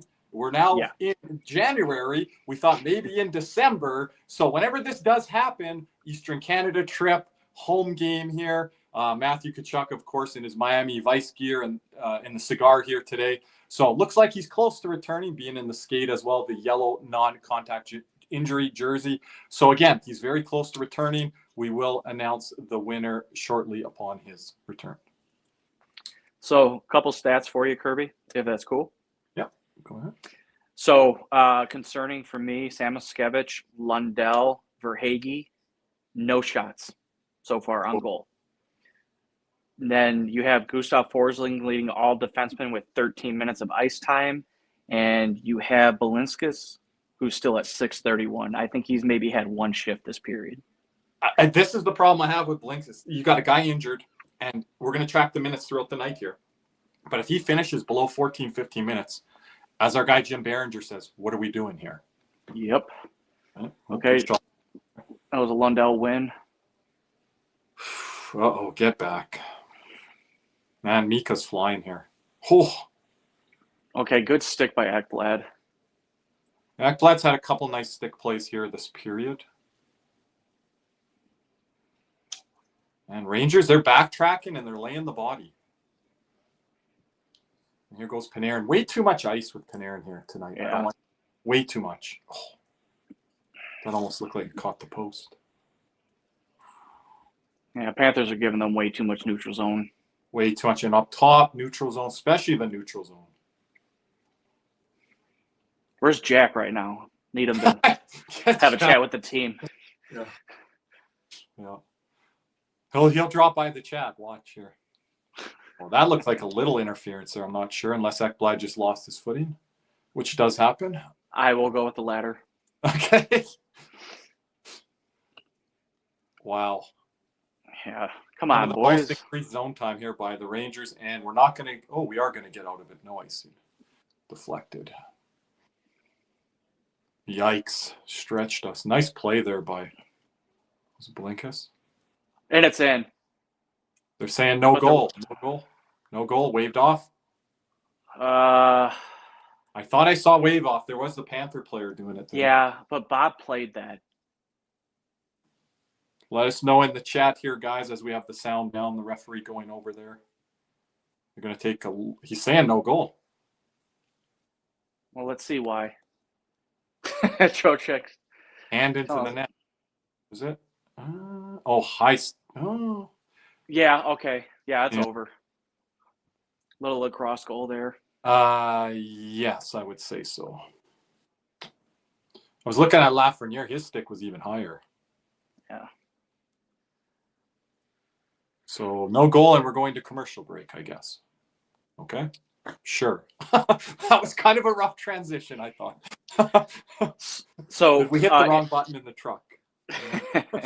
So interesting ice times for Rangers defensemen.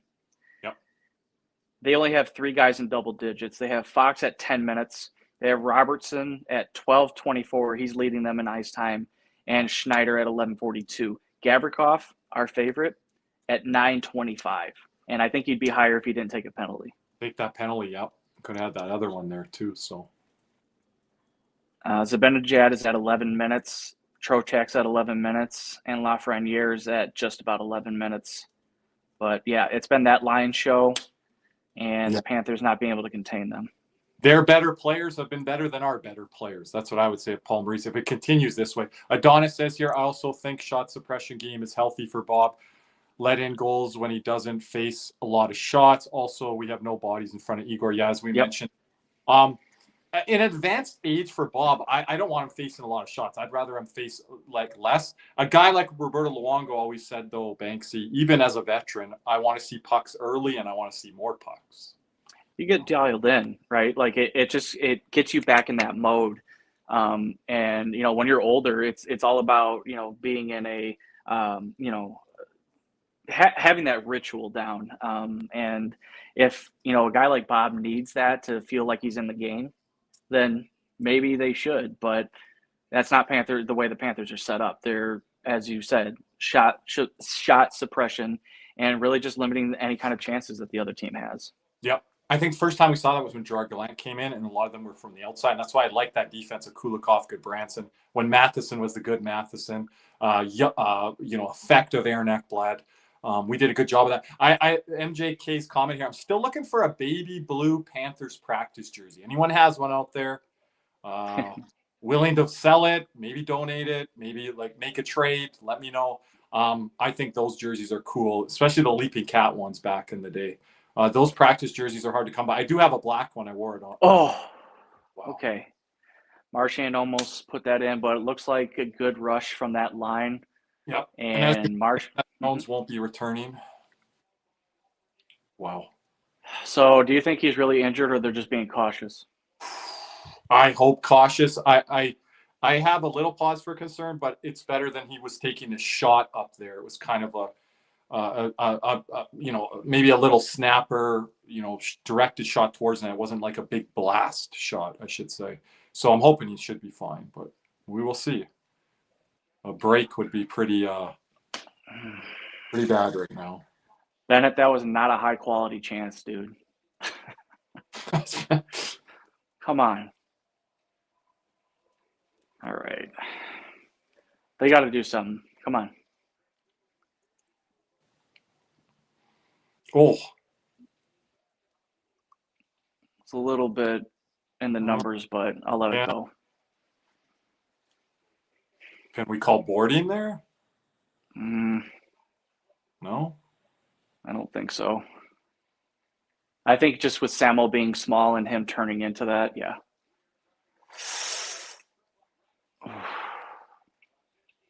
Okay, puck out of play. All right. Yeah, people might not want to hear it. They use him as a whipping boy. I don't know. I've liked Jeff Petrie's game tonight. Yeah. Has he played outdoor before? I believe he has. Yeah, probably. So he's been with Edmonton. He's been with Montreal. Trying to think where I could place him on that particular year that he would have been in that game. Detroit had one. Well, you would know this, Banks. When did Detroit last have one? I think it was against Columbus. Columbus, was that just before he got there? I think it's when he was there. Oh, okay. Because unfortunately, I think that was the Johnny Gaudreau kind of remembrance game. Oh yeah. Then he would have been there then. Okay. So, as of right now, while the Rangers are bending, not breaking, they just seem like they have more energy. And Panthers are just not getting to the puck quick enough. Mm-hmm. No, not making excuses at all, but hosting this Panthers, having to do a lot of things, having the family there, all that. Very interested what their itinerary was today. But yeah, maybe it's the Ferraris. If they start to get gassed here as the latter part of this game goes along, those questions will be asked. But yeah, like right now, just Rangers controlling the puck in the neutral zone, getting some zone time. Panthers, again, short of defenseman and Seth Jones. So if you're not playing with the puck, you're in your zone a lot, and those minutes are going to gas you out. That was not a good change. Oh. Rangers, big hits tonight.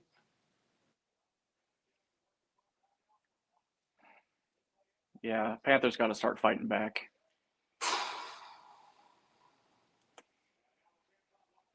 Does this game bring back any comps or comparisons to other games earlier this year to you? I don't want to say yes right now because I just how it's looking right now. I'm not saying like how this is going to ultimately play field, but I'm just trying to think myself here. Like Colorado has a lot more speed, like they're coming downhill at you. I wouldn't say that's what the Rangers are doing to us here. I feel like this is an Anaheim game. The Anaheim really quick through the neutral zone though and got behind our D a lot there. Remember that? Yeah. Like, that was a problem. And right now, we're not. But the neutral zone, you mean in the Anaheim game, we're getting stood up and coming the other way. Yeah, I don't think the Rangers have that pure speed factor that Anaheim has. Oh, here we go. Did he hit Timmy in sixth row there? I don't know. He might have hit Caesar. Jeez. Yeah, we're gonna have to check on Caesar. Caesar, we got to check in on you there. Good segue for Caesar there. Make sure you guys are following him there as well. Bottom of the ticker. So this period's definitely flown by. Yes. 5:25 remaining. Sorry, everyone. We have not been. Is that where you're at, Banksy? 5:20? Yeah. Okay. I'm trying to be a little quiet on my end. If that rush there, I was kind of like, oh. Okay, this is the most life we've kind of had in this period here.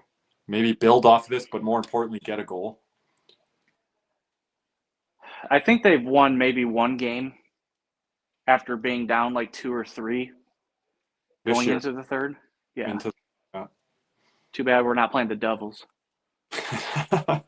Those guys, those frauds. Yeah. Where's Dougie? Where's Dougie? Oh, I was looking up some old Dougie tweets. Did I send them to you? I might have. Definitely did. Yeah. I love it. I had to bookmark it.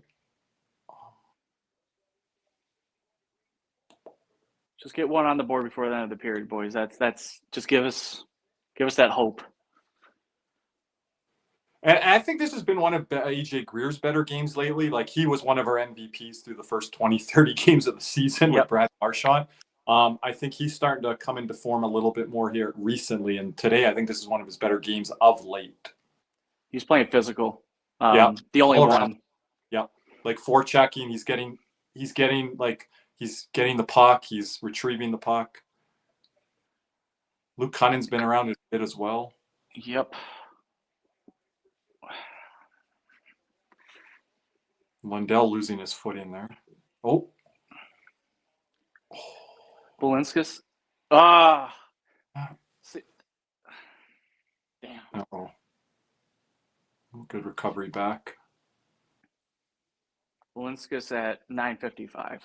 9:55. Thank you. We'll keep trying to track those deep pairings out there. We have Blinkus and Ekblad out there. We'll see you on the changes on the face-off. Really got to watch for that. So when you see the chat there, when you guys see draws, that's when you should look at who's out there on defense. Ooh. Okay. Back there. They're starting to get it. Took a while.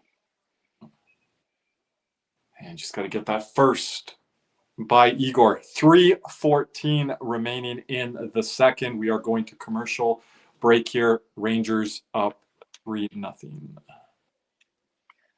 Total shots for you guys. It is 23-11. Panthers leading by a wide margin actually this period, 13-5. But sometimes that doesn't matter. It's what matters what goes in the back of the net. Shesterkin's been able to see the puck and make the saves when he's needed to. Die Hard, to your question there, they have to evaluate and if he's out or anything. Day to day, you have Sabrango there. Any extended time from there, then there could be a potential call up. But again, we've talked about, a need and addressing the defense in some type of trade. Panthers going to have to investigate that further, regardless of whatever the news is on Seth Jones. Yeah. If the Panthers do end up having to call somebody up, I'm not going to name names, but I will say it's probably going to have to be on an emergency basis. Mm-hmm. And I'm going to say this for our boy, Nick Levine, that's at the stadium right now from Die Hard here. No help for Bob. Help Bob. No, but I think it's just been certain plays that have kind of, cost the Panthers here today. I'm not going to call it defensive breakdown after breakdown here. It hasn't been one of those nights, but, fans get frustrated, Banksy, when they look at the score and they see the score 3-0. I think Panthers deserve a little better fate tonight. Whereas the other night, I didn't feel that against Montreal. So, but you still got to get one by Igor here and try to build something. You do. Not only for confidence-wise, but you got to show that you're still in this game and that your head is still in this game, because it's easy to check out of these games. If you're down 3-0, like, hey, let's just get it over with and let's be done. Start looking around the stadium and, like this guy here. What the hell? Oh. There's some real clown show things going on. Oh my goodness. I don't want to give a shot at Caesar when he's not here, but Caesar, are you running some of these events that are going on? Man, I don't know what's going on here. they need a bigger pool or bigger boat. I don't know. Those AI clips, the guy. Oh man. The big heavy set guy jumps in. Okay, Bennett getting it on goal. Working below that. Hey, we've done this throughout the night. We just haven't sustained this pressure below the dots, like Nick says. Work the wall, work it back to the point. Like the Panthers have come in with a strategy here tonight. Battle, work the wall, little area passes, and then if the's not an area pass there, work it back to the point. Like that's Rangers trying to stretch them out.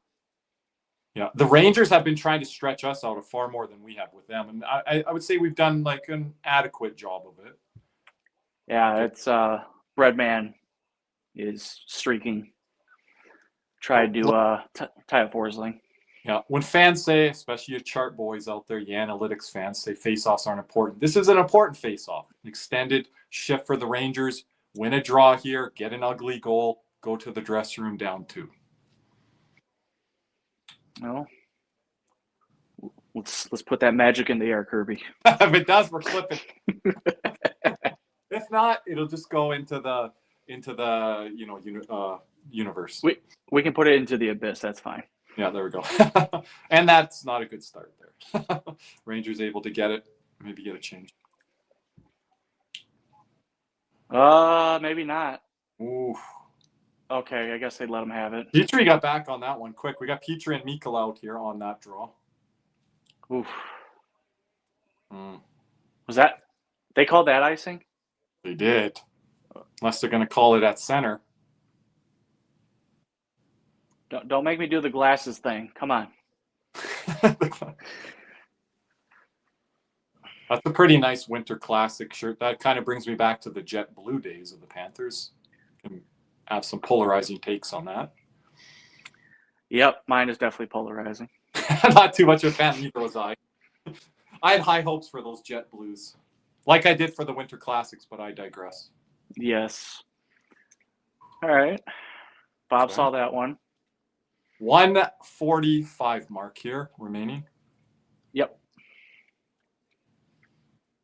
As you mentioned, yeah, this period's flying by. We had a lot of those early whistles there in the first, and then it kind of moved along, and this second zoomed by here. Wow. Oh, Bob. Dave, we got lucky there Bob. over the post or something. Wow. Okay. I think the bounce is going to start going our way. Lundell was there, but the ref said he waved it off as it hit the post, I believe. Okay, yeah, I'm feeling the tide's turning now. Are you going to call your shot again, Banksy, like you did there a couple weeks ago against Carolina when we were down? Was it 2-0 after 2? You called? Yeah, I'm not worried. You called the comeback, though? Are we getting another Banksy prediction? You know what? I think the league and TNT and HBO needs the drama. Yeah. Wow, the comeback. The comeback win or the comeback to make it to push it to overtime? Let's get to overtime first. It's like, don't push it. Yeah, I don't want to see this end in a shootout. I really do. I don't. No, yeah. If we can steal a point here tonight, I'll take that at this point. Like they should have on Tuesday. Yeah. That was the different scenario being up. All right. Again, I just like this game. I like this game a lot more than I did the Montreal game. There has been some back and forth play in this game, and Panthers have had, some play in the Ranger zone. Just not able to get one by Igor here. Have you been noticing the time clock sticking?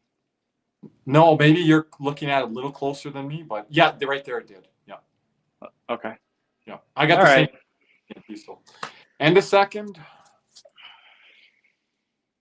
Panthers down here, 3-0. Anything to mention, Banksy, on anything you're seeing out there? Any numbers? Say hello to Instagram, real quick. Oh, me? Got you on the gram. No, a little bit better of a period. I felt like they got their legs a little bit towards final 7-8 minute mark, but they need to push more. That's not going to be enough against this Rangers team who are controlling play and throwing all the hits. And it looks like a Ranger player got hurt, and that is Lafreniere. Yeah. Interesting. So something to look out for in the third period. Yep. Banksy, we'll leave it there. Yep. Sounds good. We will be back for the start of the third. I'll be in the chat, so if you guys are hanging around, I'll be down there. Appreciate it, everyone. See you guys soon.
Panthers fever is here. Are you geared up?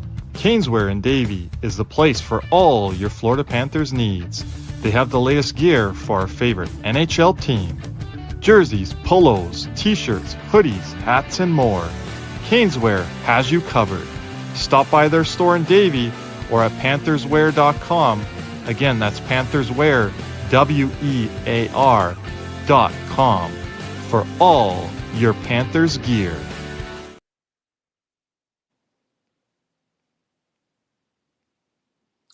Another shout out to our great sponsor, Jeremy Beckham. Just give me a second here.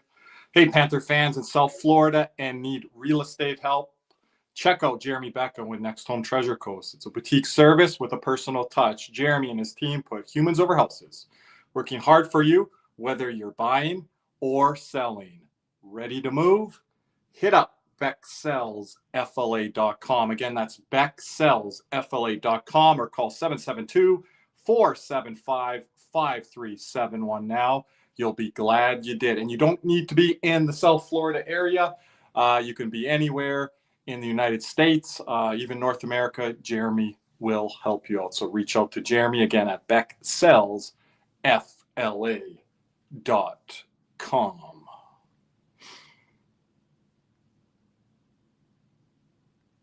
Just getting ready here shortly for this third period ahead. The Panthers down here 3-0 after 2.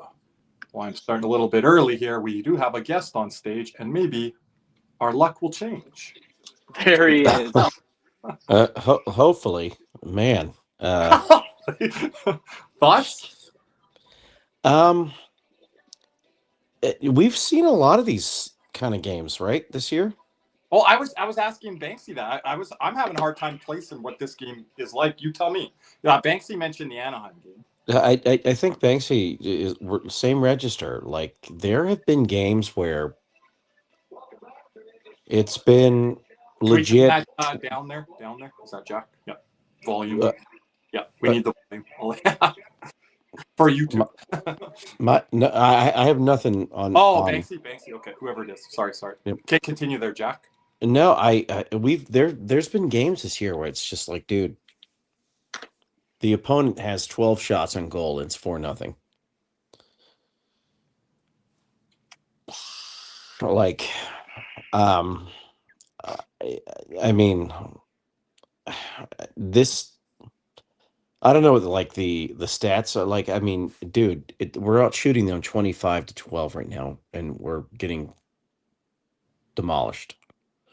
It's very frustrating. It's frustrating to watch these kind of games. Puck drop Florida, just ahead here right now, guys, with me. Yep. 56, 55, 54, We're 53. synced. Okay.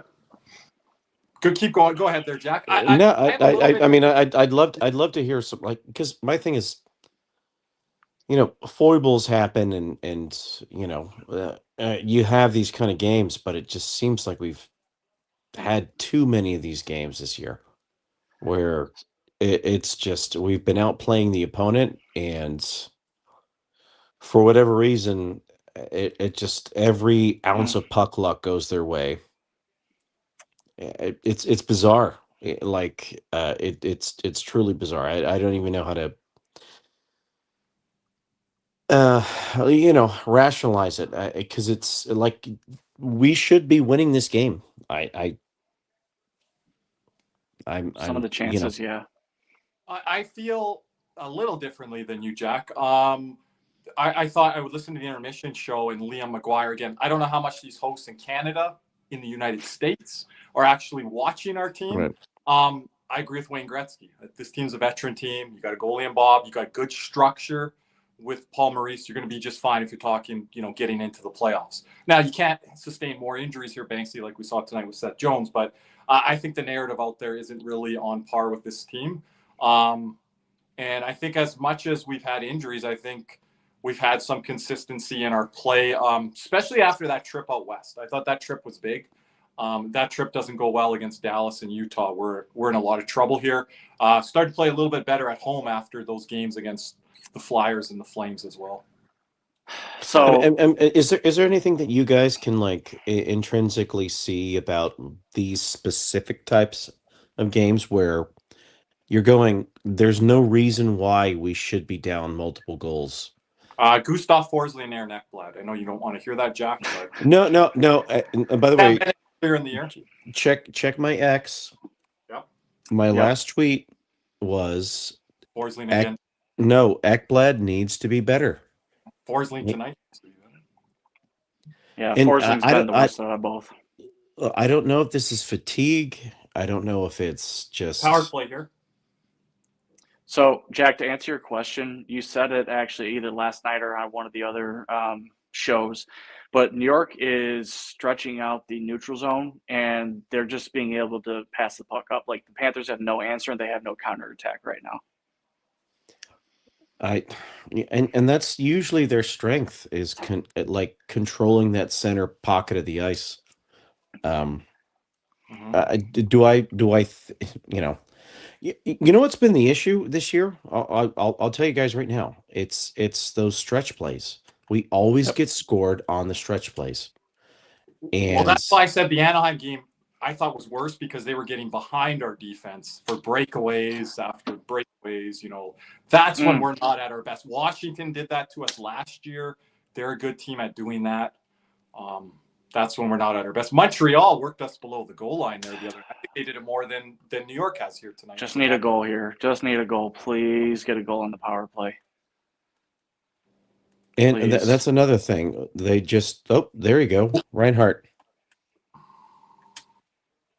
Good keep. Oh, nice keep by Ekblad. Jeez. No. Reiner's there we go. scored. Oh wow. There we go. That's I'm what we were a talking little. about earlier. I'm sorry. I'm a little.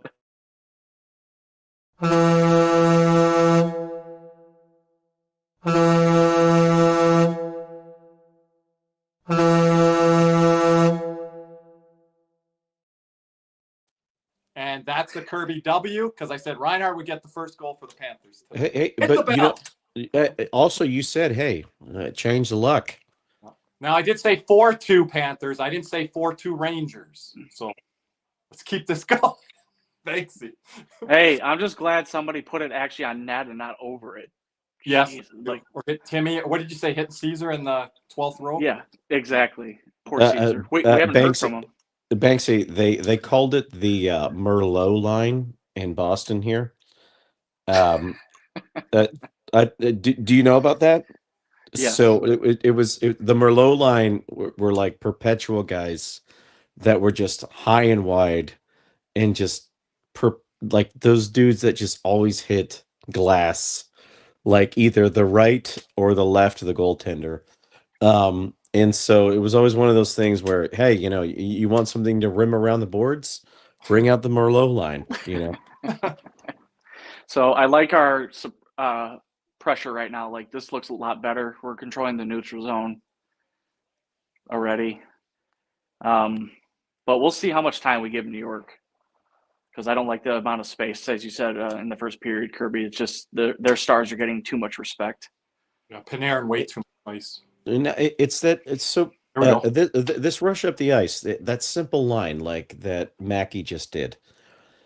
Controlling the neutral zone doesn't need to be like this slow process. No, it's just a forward momentum. What Mackey did right there was pushed every defender on New York back. Like I feel like when people the understanding of the neutral zone and for me has always been yeah. Ekblad good start to the period after Jack giving him the call up. Go ahead there, Jack. Yeah, well, that guy, he's been pissing me off for weeks, but hey, you're preaching to the choir here. People think I'm years. on Ekblad. Banksy, I think could take a little step forward on that. But and you know, Banksy, I'm like one of those guys. Cody's not here to defend Ekblad Island, so I need to like just give him his flowers because of how much like what a steward he's been for the team. Mm-hmm. But I mean, God, he needs to be better. Hey, I mean, Brooks Koepka was onto something. I mean, he wasn't wrong. Projection by Ekblad calling it out after. It's not like it wasn't true. Yeah, And that and that you know was the funny thing is I think Ekblad has won multiple cups, and Brooks has won nothing after Well, that. after he left PGA, he was racking up stuff. But Liv, I don't know what he's quite doing there. he just left. Took the bag. He took the John. No, Cooper. hey, The it's John it's Cooper. like it's Booker T, baby. It's all about checks and championships. Yeah. Okay, Ugh. Bennett trying to get a call, but you can't dig, bro. Oh, what do we got here? Offside or in the bench? No, the puck out of play. We're going to talk here, refs. We're going to talk. Yeah, talk. Maurice is saying it's out. Maurice is Marshawn's like, saying, it's right here. are we gonna? We're not going to conference. We are.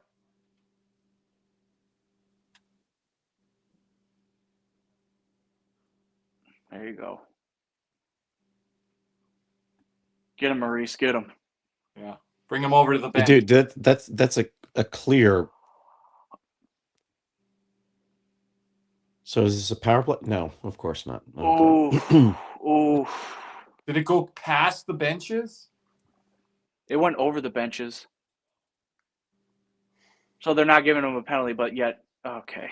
So they're not. No. What the- No, we can't make it seem like the league is favoring us, you know.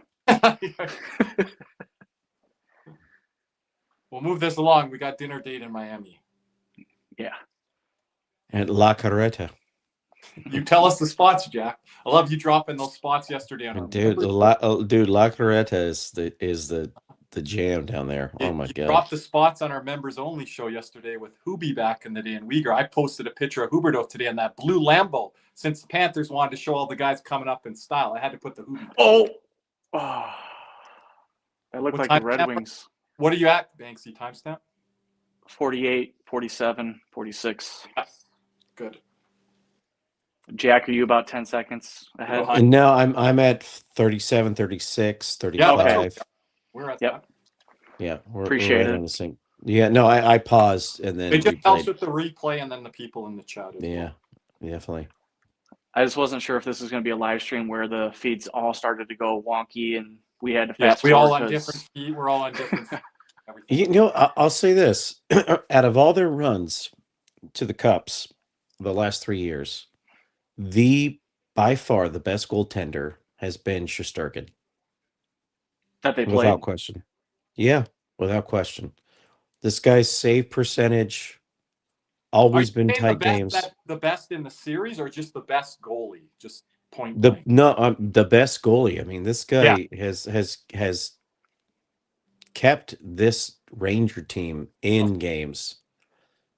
I mean, because I'm going to put Swayman up there, especially the way he played against us, but he hasn't been that good over the 3-year stretch. That I'm go back again. My favorite series of all time was when we beat the Bruins. The Capitals. That was you always say that. I don't know how you don't say the Bruin, the Banksy. No, honestly, Boston. dude, because here's my thing. I was, and you guys are there with me. I think we're all the same age.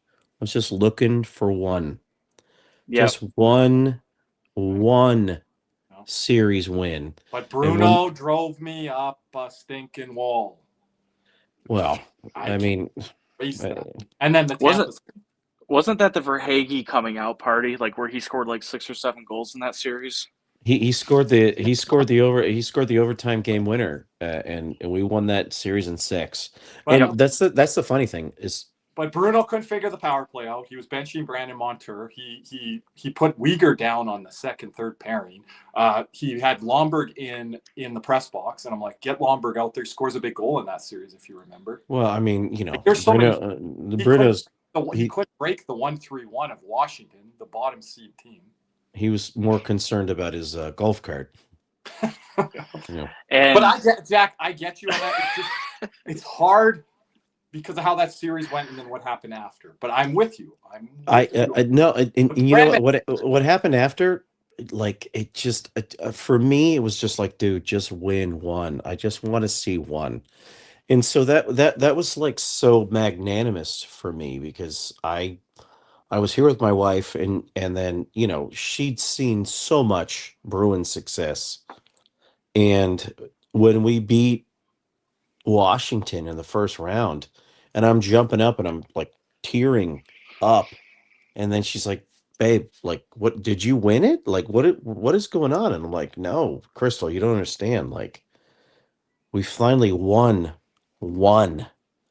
like, Yep. won, you know." One I series. one series, and then she was there with me. The first year we started dating was when we lost in double overtime to the Devils. Oh, You know, so heartbreaker. that's soul crushing defeat. When we were I'm up in the really proud of those series, guys that year, though, like that Weiss line and everything. Ooh, Oh, when we were up in, so many wide shots, Banksy hit in the slot. hey, Greer's coming. He's coming with it right Yeah. now. Let's get him a goal. Not Belinskas. Come on. No, but I feel you, Jack. I mean, trust me, there was a lot of weight lifted off with that series. I mean, Giroux was amazing. Verhage was amazing. oh I yeah, think I'm not sure if we had to switch out of Bob or if we went to Knight or no. No. That was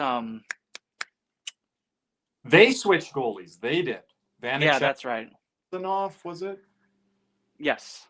Okay. So I disagree on the Giroux thing, but everyone always seems to think he played well. I thought he overpassed the puck so much in that series, I was losing my mind.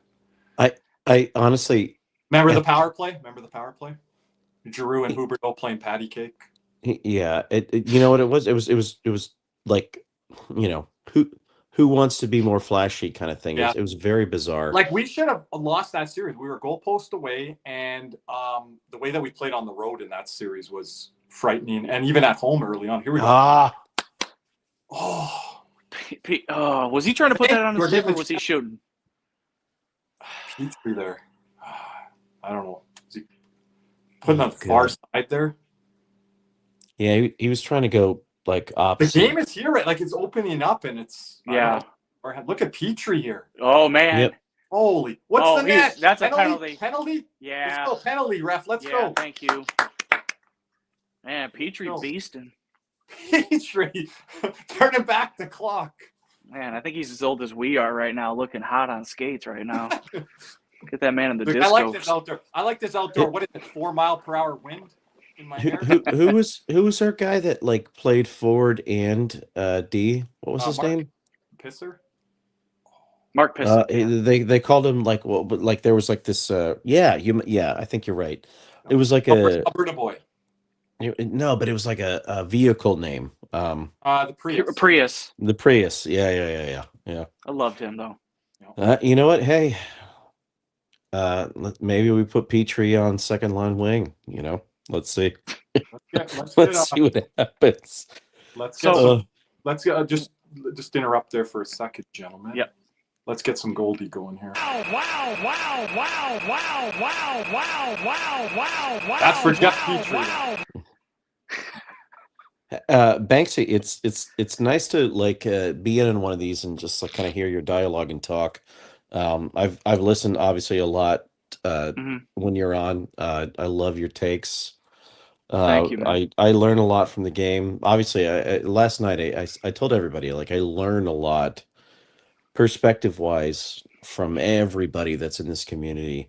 From different. It's not just this fan section. It's how this guy plays the face-off dot, how this guy plays in the slot, how this guy attacks in a certain position. It's neat because I always feel like whenever I get off on any of these calls, I learn. Like in the next game I watch more about what you guys are like registering. So yep, appreciate you. No, appreciate you as well. I know you guys were on the show last night, and you had a good point about just bringing the game together, and it's for everybody. So I appreciate you actually mentioning that, and this game obviously is charged because it's in Miami. someplace that we never thought that there would be a game. But, you know, I don't think it deserves the hate that it gets. It's actually an awesome achievement. And, you know, achievements, the perfect word, you Yeah. know, like they deserve this. And people bastardizing the location and you know, oh, you know, here we are in like 7-degree weather and there's snow is falling. This is where no, it's like, dude, who cares, man? Like it just feels that's such a weak excuse for you know. Mhm. And the players you can see during those games are miserable, 100% miserable. I wouldn't want to play in like 4-degree weather. I mean, I've never played football, and I know those guys do play in that type of weather. But as a hockey player and everything, just being in that silo in the wind, no, thank you. Too much can go wrong. I had to play baseball almost in winter-like conditions where you're standing in a horse trailer between innings to warm up. It's not fun. You know, They at least have a heater. Hitting a metal bat, not fun. And a little bit too much vibration. I was the guy that could actually hit it on the sweet spot of the bat. If you didn't, you were going to pay for it. All right, so looks like we're going to possibly go off on another fruitful or fruitless power play. Oh, Gavrikoff's in there. Wow. For me, Kirby, I played baseball when I was a kid, and in the Florida area. Yeah, and I, you know, it was just one of those, like, no idea what any kind of skill I had, you know, and they were like, "Oh, you're going to play the field, you're going to play the field, you're going to play the field," and they never gave me an opportunity to pitch, and it was one of those games where they sort of like league play. They forgot. They're like, "Oh, you have to play every player on your team once at bat and 2 innings." Mm-hmm. And so the coach was like, "Oh my gosh, we didn't do this for Jack. What are we gonna do?" And I was like, "Well, let me pitch." And then, dude, I was throwing like I didn't know what I was doing, but I was just like, let me just get up there and just throw. And I was granted I had 0 speed, but I was just throwing like random stuff. And I got dude, my last game I ever played in T-ball, I got a double and 3 strikeouts. Well, That's not amazing. even T-ball. T-ball it's not. You can't even call it T-ball because I was pitching. But my pitching career started and ended in I think it was each 12 or 13 All-Stars, and I hit a guy right in the small of the back. After the game, he punched me in the chest in the handshake line, and I'm like, I was a very shy kid. I was like, I'm done pitching. It's going to come to that. The umpire. Dude, were you a first baseman or a third baseman? Yeah, I was first base. I moved to center. Are you lefty? Played double A, yeah, lefty batter. Oh, dude, lefty first baseman, dude. Middle of the lineup, and then I moved down to maybe the 6th hole, and I became very like Gold Glove defensive player. That's where my defense comes in with the content here. Defense wins championships. So Belinskas takes a dumb penalty on probably the worst player. Freaking Rempe, we haven't even talked about him tonight, Banksy. He's a non-factor as far as I'm concerned until now. But I wanted to catch you guys up on this as far as ice time. Yep. Forsling at 22. Ekblad has now sped up to 20. He's now 2 minutes behind where he was 3 or 4 minutes behind at the end of the second. Mikkola is at 18. Belinskas is at 14:30. He probably will not see the ice after that penalty. And Petrie's at 16. Petrie up now. And it's great that we have late in the game, you know, down a defenseman. That a defenseman's in the penalty box. Perfect. You know what I'm calling for? Shorty. I think we're going to get a shorty out of this. It's just, I think we've played the PK well this year, and it's either going to be Reinhardt again or I'm going to say Losterainen. You know, I was just thinking that, like, what if coaching wise they go aggressive and they just put out Forsling, Reinhardt, Marchand, and Luosterainen. You got nothing to lose at this point. It's what? How many minutes are left in the game? About 8. About 8? Yeah, Yeah. and it's not a division game, and you're down 2 here, so you're trying to force play here. I asked Banksy to speak it into existence. He said last period at the end, Panthers going to come back here, and push it at least overtime. So Banksy was right on his call a week or two ago there about the Carolina comeback when we were down. Was it 2-0, Banksy? Yeah. So I don't want to take credit for that. That was mostly the Carolina Hurricanes who deserve all the credit there. And how I'm giving you credit. I said it. For the decade of diving they did, they deserve both of those losses. There we go. They deserve every single Eastern Conference beatdown that they've gotten. I was there. I saw the whole thing. Ehlers and Aho, the fake tough guys. Yeah, they're going to really break a stick, go the other way. Come on, snipe something. Oh, come on, Brian. Go to the net with that. Don't look for the pass. Shot. Mm-hmm. Do a toe drag or something. Dude, Reinhardt's shot is so, there's times where he's too smart, and I'm just like, dude, just whip it, bro. Whip it. Cut to the middle. You might not get it on net. Toe drag and try to pick a spot. Oh, Bob, thank God. Get to it. Wide open. Yeah, we're like Jack said, we're not looking down low. We're coming up high here. Very high. High pressure. And they're going to try to catch it down low here. 2-on-1 play down low. Well, that's it. That's it right there. What a shot. Just like Gretzky said, I said this at the end, or I said this during the second period, Banksy. I said, their best players are their best players. What did Gretzky say at second intermission? Their best players are their best players. But, dude, I mean, we're out shooting him 34-17, and we're getting smoked. But, Jack, their best players are their best players. Mika tonight, Panarin. And Mika's, honestly, if you put him on the Panthers, he's our 4th best player. Oh, I'm not going to dispute that. He still has dry hair. He does. Just thinking of this night. I actually might go live later, Jack, on Spaces. I might get something to eat. I might do a late night one. I may need to join you because I got to vent a little bit about this game. This is just... I want to talk Olympics, World Junior, this game. I want to talk a lot of stuff tonight. Yeah.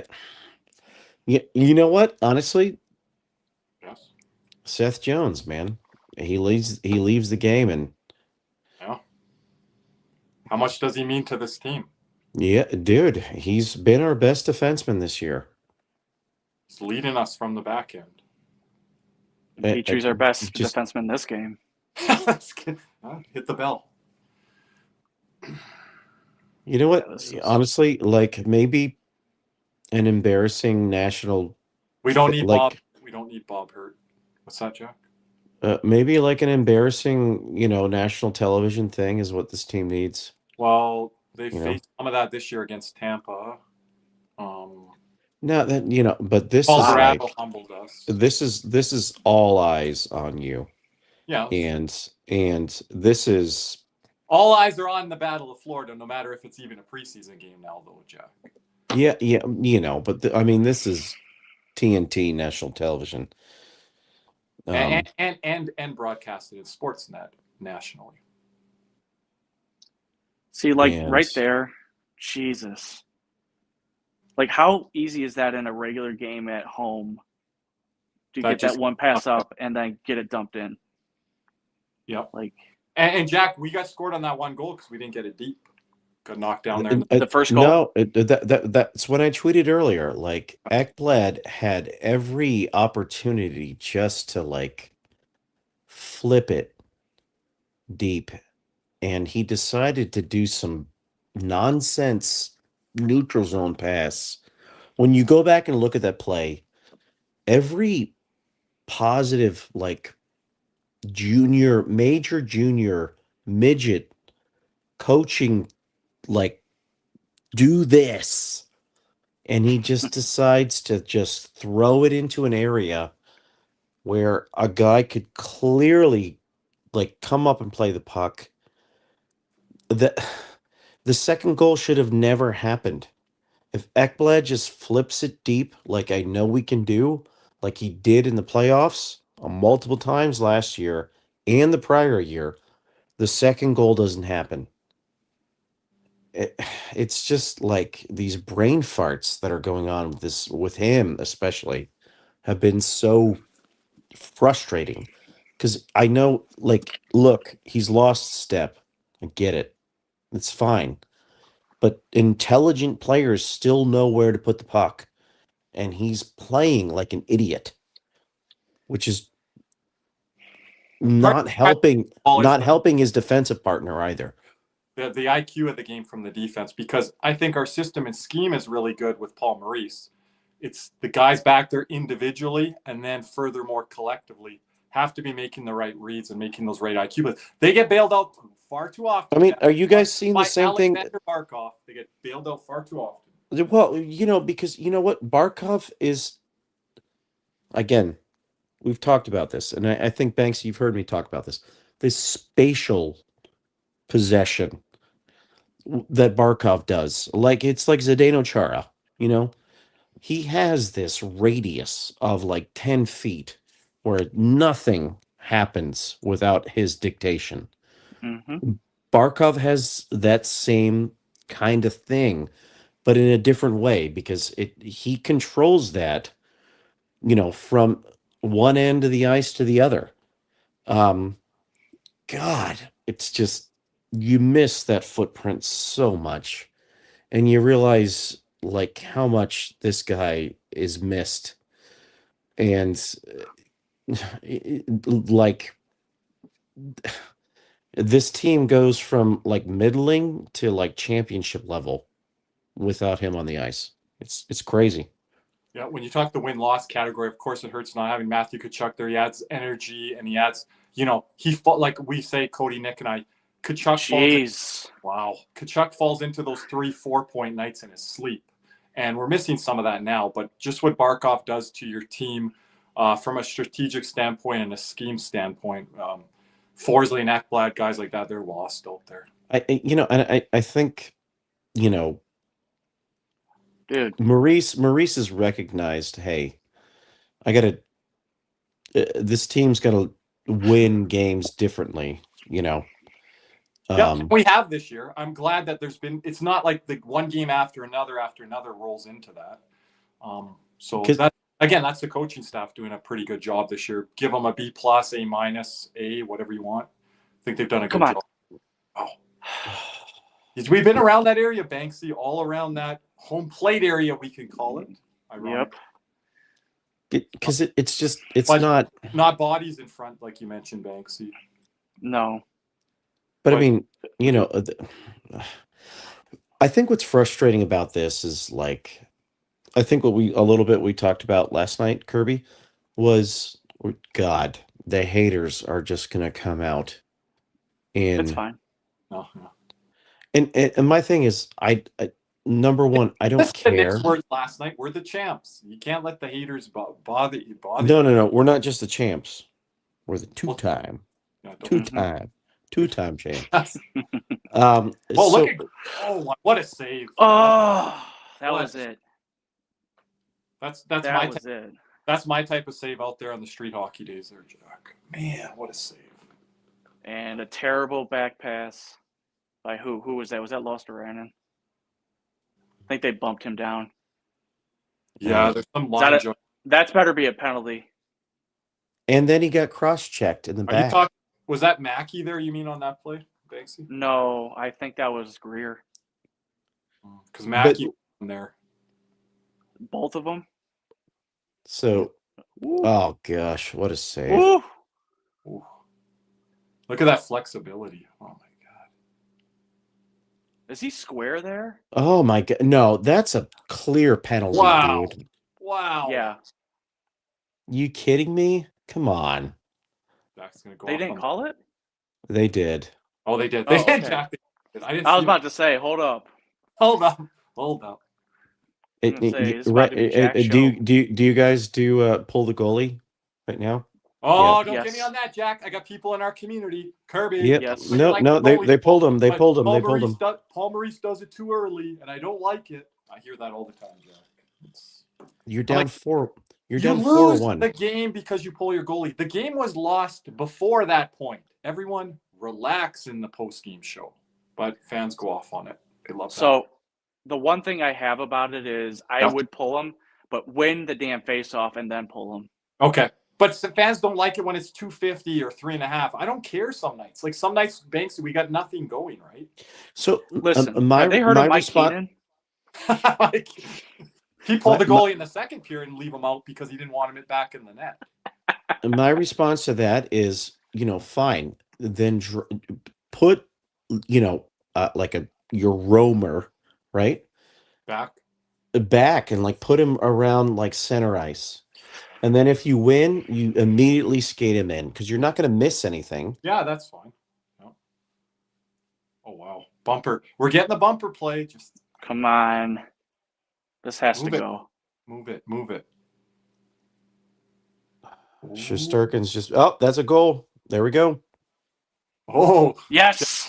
Jack's way ahead of us here. There we go. No. I'm actually. Oh, like, he's trying. He's trying to milk it.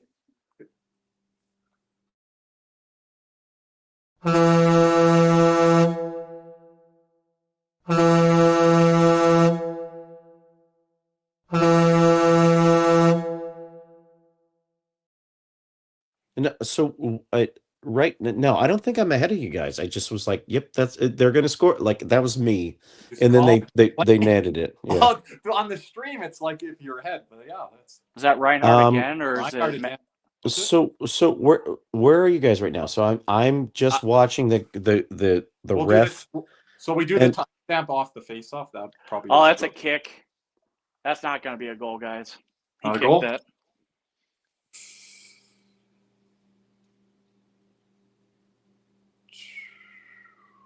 Oh, Really? No, I don't know. we'll wait. That was a kick, guys. You're saying 100? Me? Yes. Okay. I'll be TJ Sucks more right now.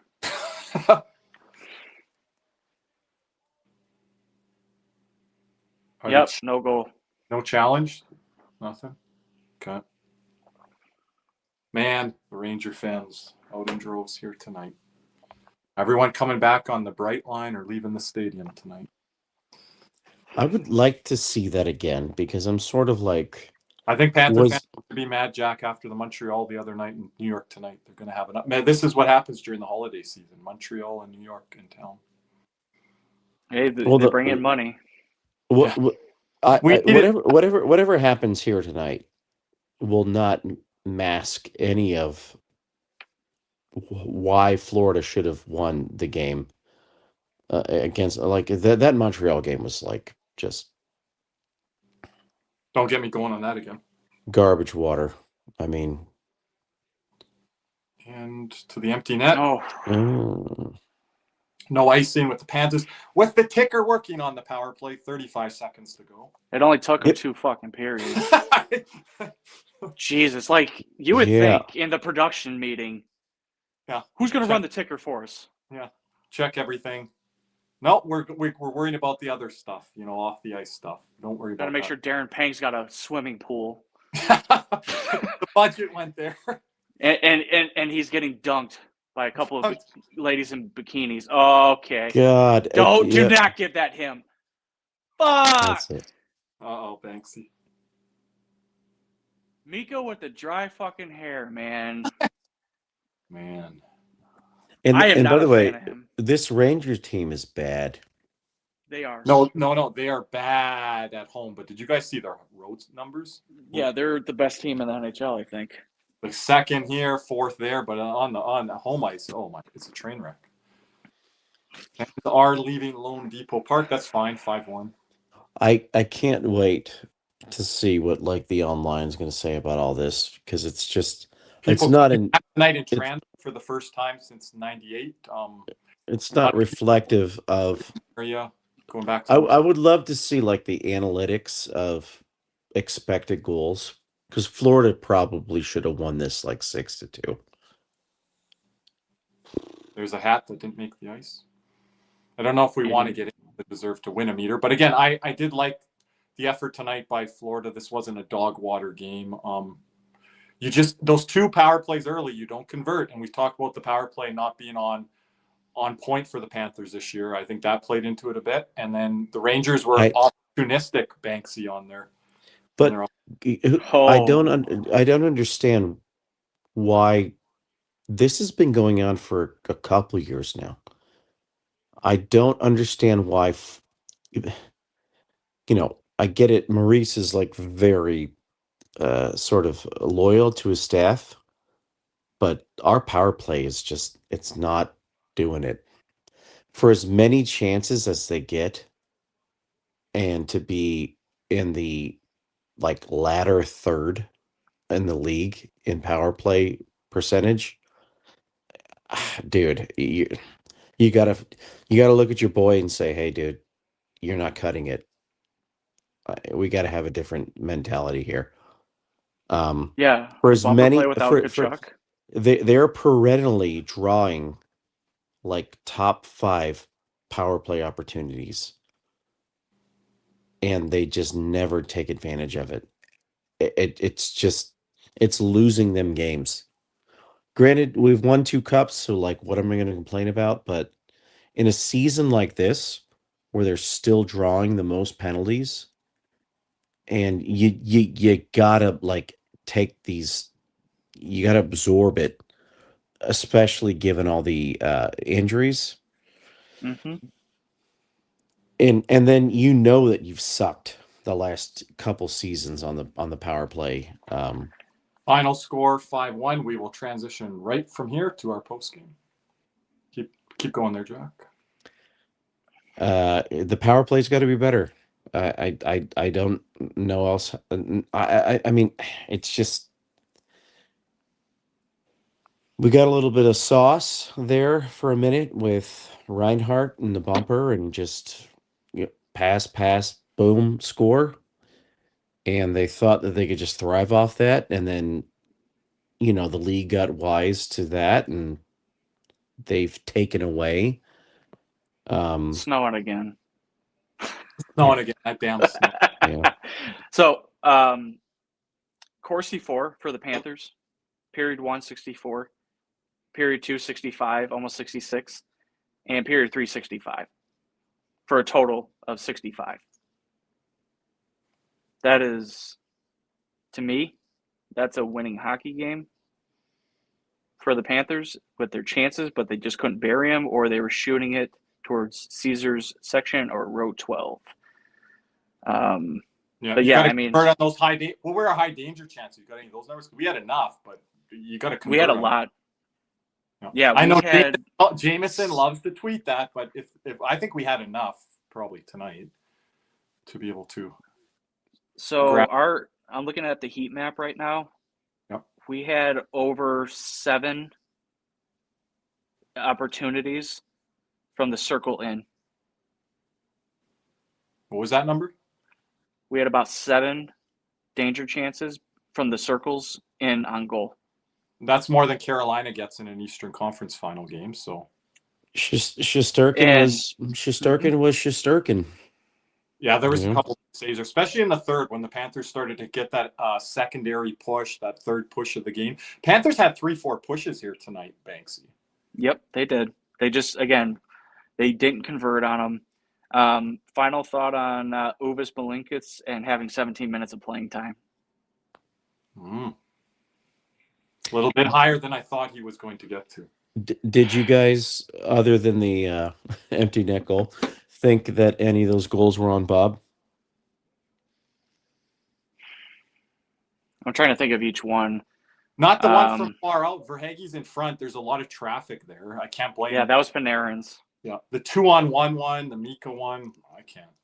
No. It seemed like every goal, not every goal, I mean, you can't say that, but You expect him to make one spectacular save a game. I hear that. That's usually the commonality this year. When you Banks, you can jump in on this on the numbers where they're at. That's what fans kind of revert back to. I'm not saying they're wrong, but what are your thoughts on that?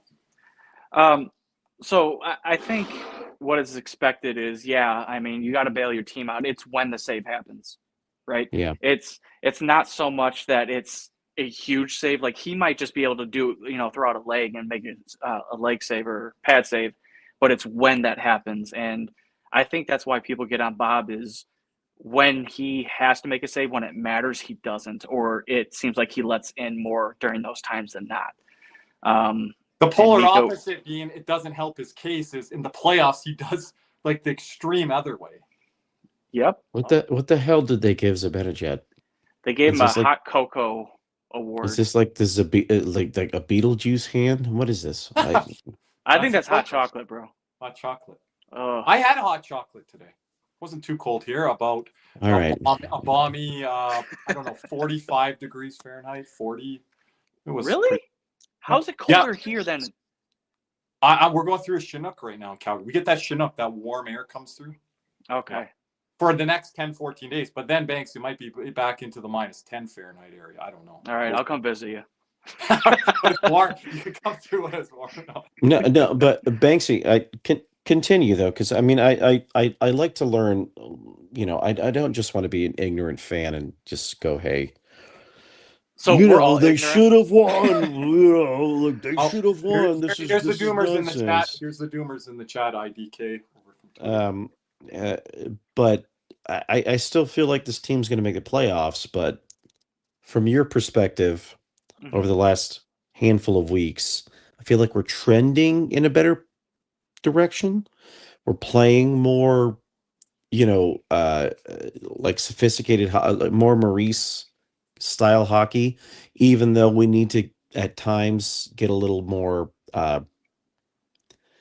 loose, just because we don't have the benefit of Barkov being Barkov. I still think they make the playoffs. I just, I don't know what kind of team I'm looking at right now. So you're looking at a team that I'll tell you right now, the players that needed to overexceed expectations have overexceeded. Like Marchand, Reinhardt is still doing very well. He's kind of shaking off that moniker of, Barkov helps my points. No, he's doing it himself. Lundell has stepped up. I'm waiting for other people like Samoskevich to step up. Where's Verhaeghe? Like Bennett too. Bennett's played a lot better since the first month of the season. So don't get me wrong. Samo's been like everything but the finish. Yes. Like so he's been great. Now is he like the team's best center? No. But right now, I think the team, they're playing Maurice's way right now because it's out of necessity. They don't have a lot of other options to play, so they have to play tighter in the neutral zone, and they have to play tighter in the defensive zone. Unfortunately, what it looks like on Bob is when they're suppressing the shots, and they've been doing very well of that this season, is that when the goals do go in, his save percentage plummets, and the other teams look like they're into games that they shouldn't be. So that's just my take on it. I agree with that. And dude,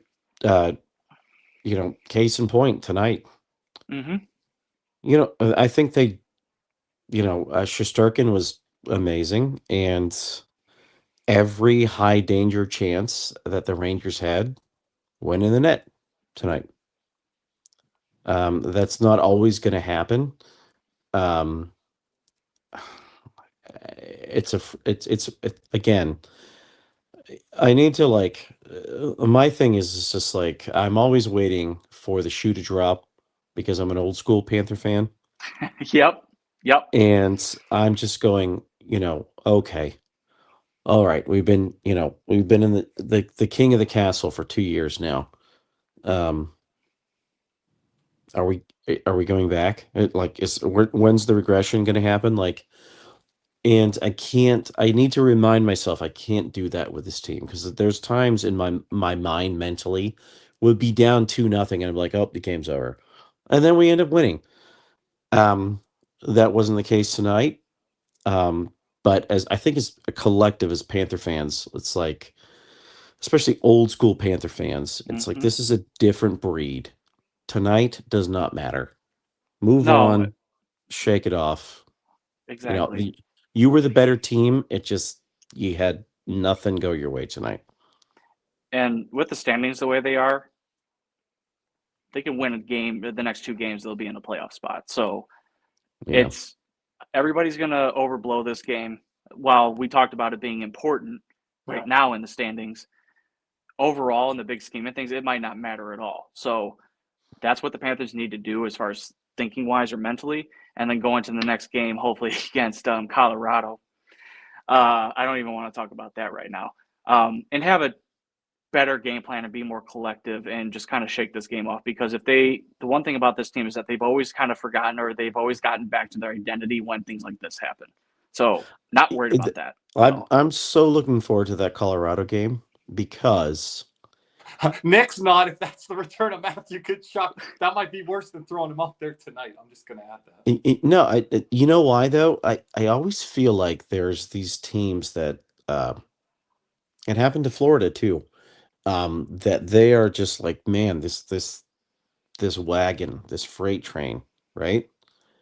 And then they go and they play this team that's just sort of like feeling really bad about that Montreal loss.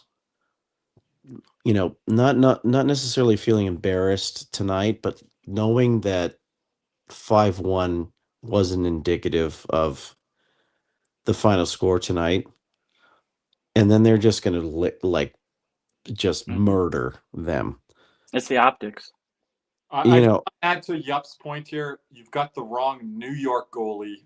Bob should be talking to his other fellow Russian, Igor Sorokin, in the next year and a half, 2 years. Come on over to Florida. Wow. Dude, If Tarasov, yeah.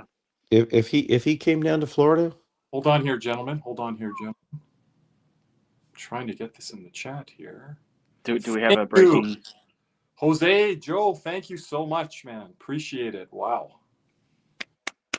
50 gifted. Appreciate it so much. Wow. We have our little applause thing from over there on Spaces. I don't even know nice. if 50 in here right now, but appreciate. Maybe that goes through a revolving system when other people come in after. I'm not sure how that works, but I appreciate it so much, Jay. Appreciate it. One of our gold or silver gold members now, I believe. Yeah. Well, So question. What do you think about well, I think he's the best goalie in hockey, but what do you think about the Islanders goaltender, Banksy?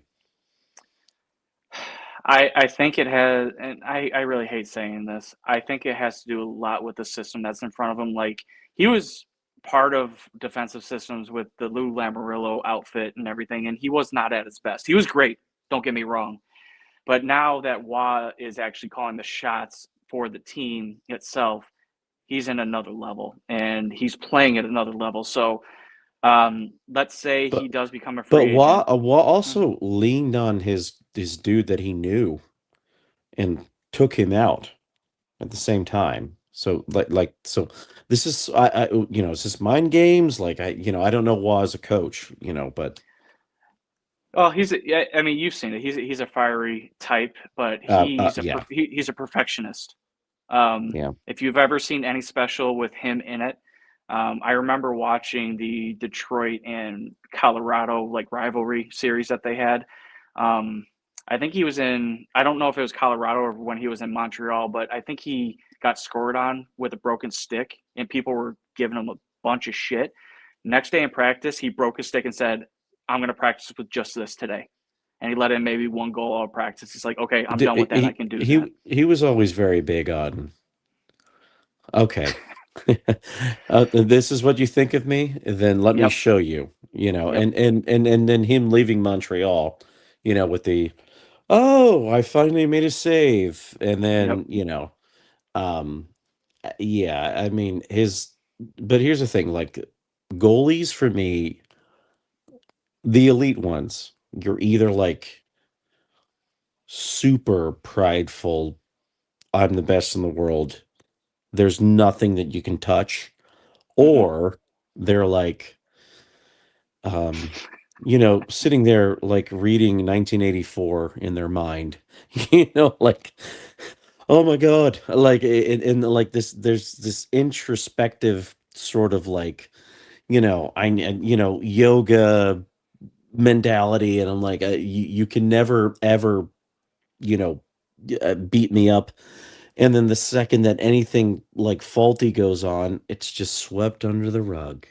And I'm in a peaceful Zen moment. Like it's either you're nuts or you're nuts in a different way. If I that was makes actually any just going sense. to say that. Yeah, I was going to say you're either the extrovert that is, I'm going to puff my chest out on anything that happens. And if you guys think I'm not worth something, you got another thing coming. That's Bennington, that's Swayman, Yep. those kind of goalies. Yeah. And then you have goalies like Bob, who had to turn himself into the Zen-like goaltender. Not saying that he wasn't like that before, but he really had to be at peace with that. The other night, like when Caulfield scored, they did a zero in on him, and he was just sort of like, Mm-hmm.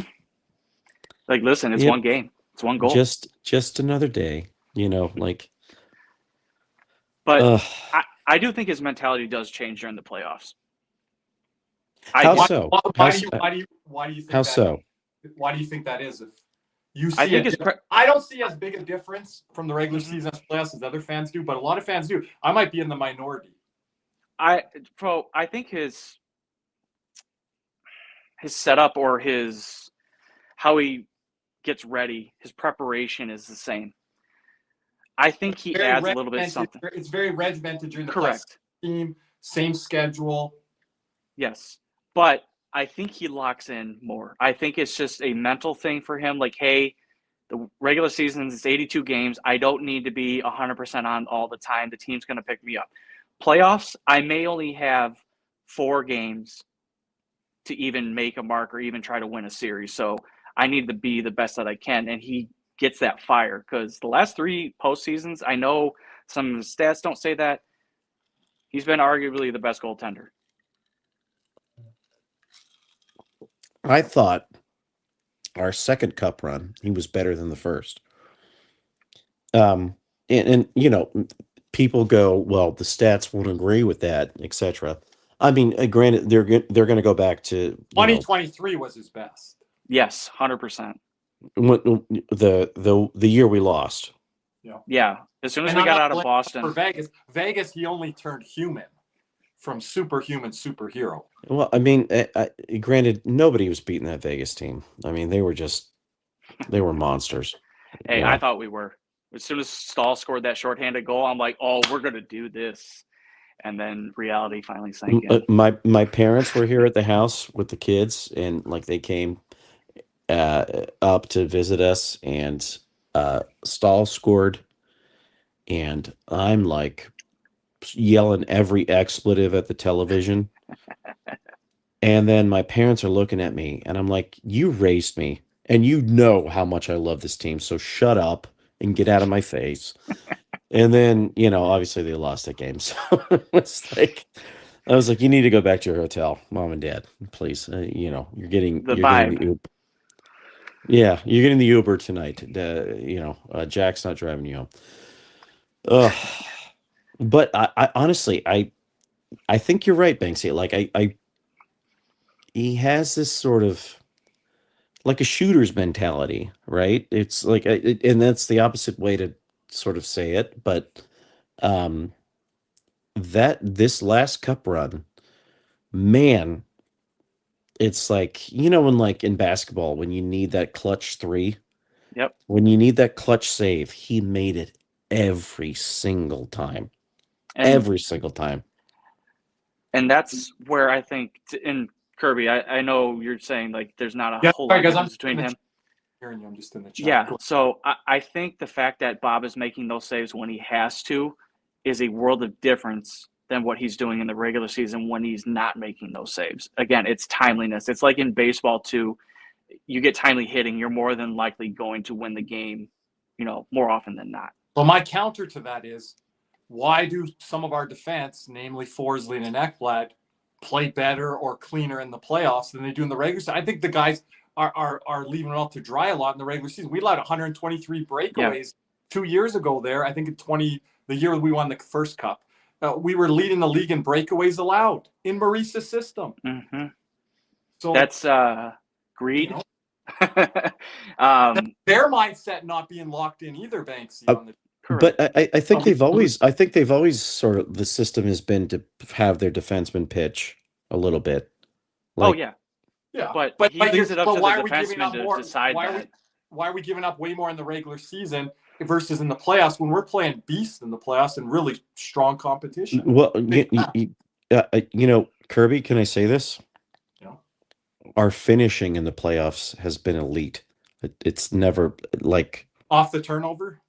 Yeah, unbelievable levels. Because the forecheck in the playoffs is ferocious. And like my co-host Nick Levine says to his family and to his section, well, why are we not forechecking like in the playoffs? Because you don't forecheck like in the playoffs in game 10 of the regular season. That's what I'm trying to say too. And I think Banksy, if I'm taking the words out of your mouth, we score 2 of those. The rest of the series, they're like, we can't do this anymore. The opposition. Mm-hmm. And usually we have ended up doing that early, and they're like, no, stay back, the rest of it. And then we can just be more and more aggressive. I don't think this is the year for us. It's just too many injuries, too many perplexing things. However, my God, Trocheck scored off his butt. Jesus Christ. Anyway, I'm watching the replay now. Yep. This guy, he freaking slid from his own blue line across the red line to the other blue line. Got it past Forsling. Oh, God. Just like, give me a goddamn break with this. Listen, this game is over. I'm glad we had it. It's a great spectacle. It's a great achievement, as said earlier. Yeah, we can finally move on. We can move on to players getting healthy. Hopefully Seth Jones is not going to be out for an extended period of time. He's probably coming back. He's coming back with the bubble, right? We think it's collarbone. Oh, really? Okay. Yep. It looked like it hit him there, but it popped here and then went up. So I personally think that they're holding him out just for precautionary reasons. Not the best conditions to be playing a game, let's be honest. And then on top of that, they need him down the stretch. So hopefully there's nothing broken. But he's their best defenseman.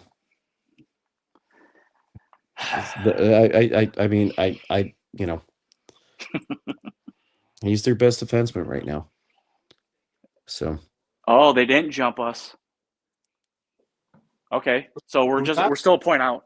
Yeah, they're showing the standings right now. Who are you saying? I was saying that New York did not jump us. They actually tied us in points. Yeah. So it's Pittsburgh, us, and then the Rangers. Buffalo's in a spot, but don't worry, guys. Don't worry. Buffalo does this every damn season. It's like 10 games in a row. They go on a heater, and then somebody what do the Red Wings do in the new year? And you've said this to me too, and others have told me. I'm telling you right now, this team is different. Oh, but I'm telling you right now, the Olympics is going to be a different thing for them. So I do think they're probably going to be a wild card. For Detroit, because of the Olympics. Mm-hmm. Okay. Well, that's interesting from Banksy there. But yeah, it's so congested. I'm going with Gretzky tonight. Let's not panic here. Let's work off of our championship background and experience and what this system is and what this scheme is. I think we put it together. Any final thoughts, guys? We're going to wrap. I might jump on over to our X platform. Give me 20, 30 minutes. I'll think about it. If the guys want to jump on over, coming back from the stadium, we might be on over there. But any final thoughts, guys? And thank you for joining me. Banksy throughout the night and Jack jumping in here in the third. And a big shout out to our guy, Jose Joe, for gifting the 50 memberships. You guys make sure to thank him on the way out, everyone in the chat. Yeah, keep contributing to this community, guys. Anybody that's on here on YouTube, the content is going to keep getting better. Not that it's awesome as it is right now. You guys have legit people who in the background are taking sweat Thanks. equity.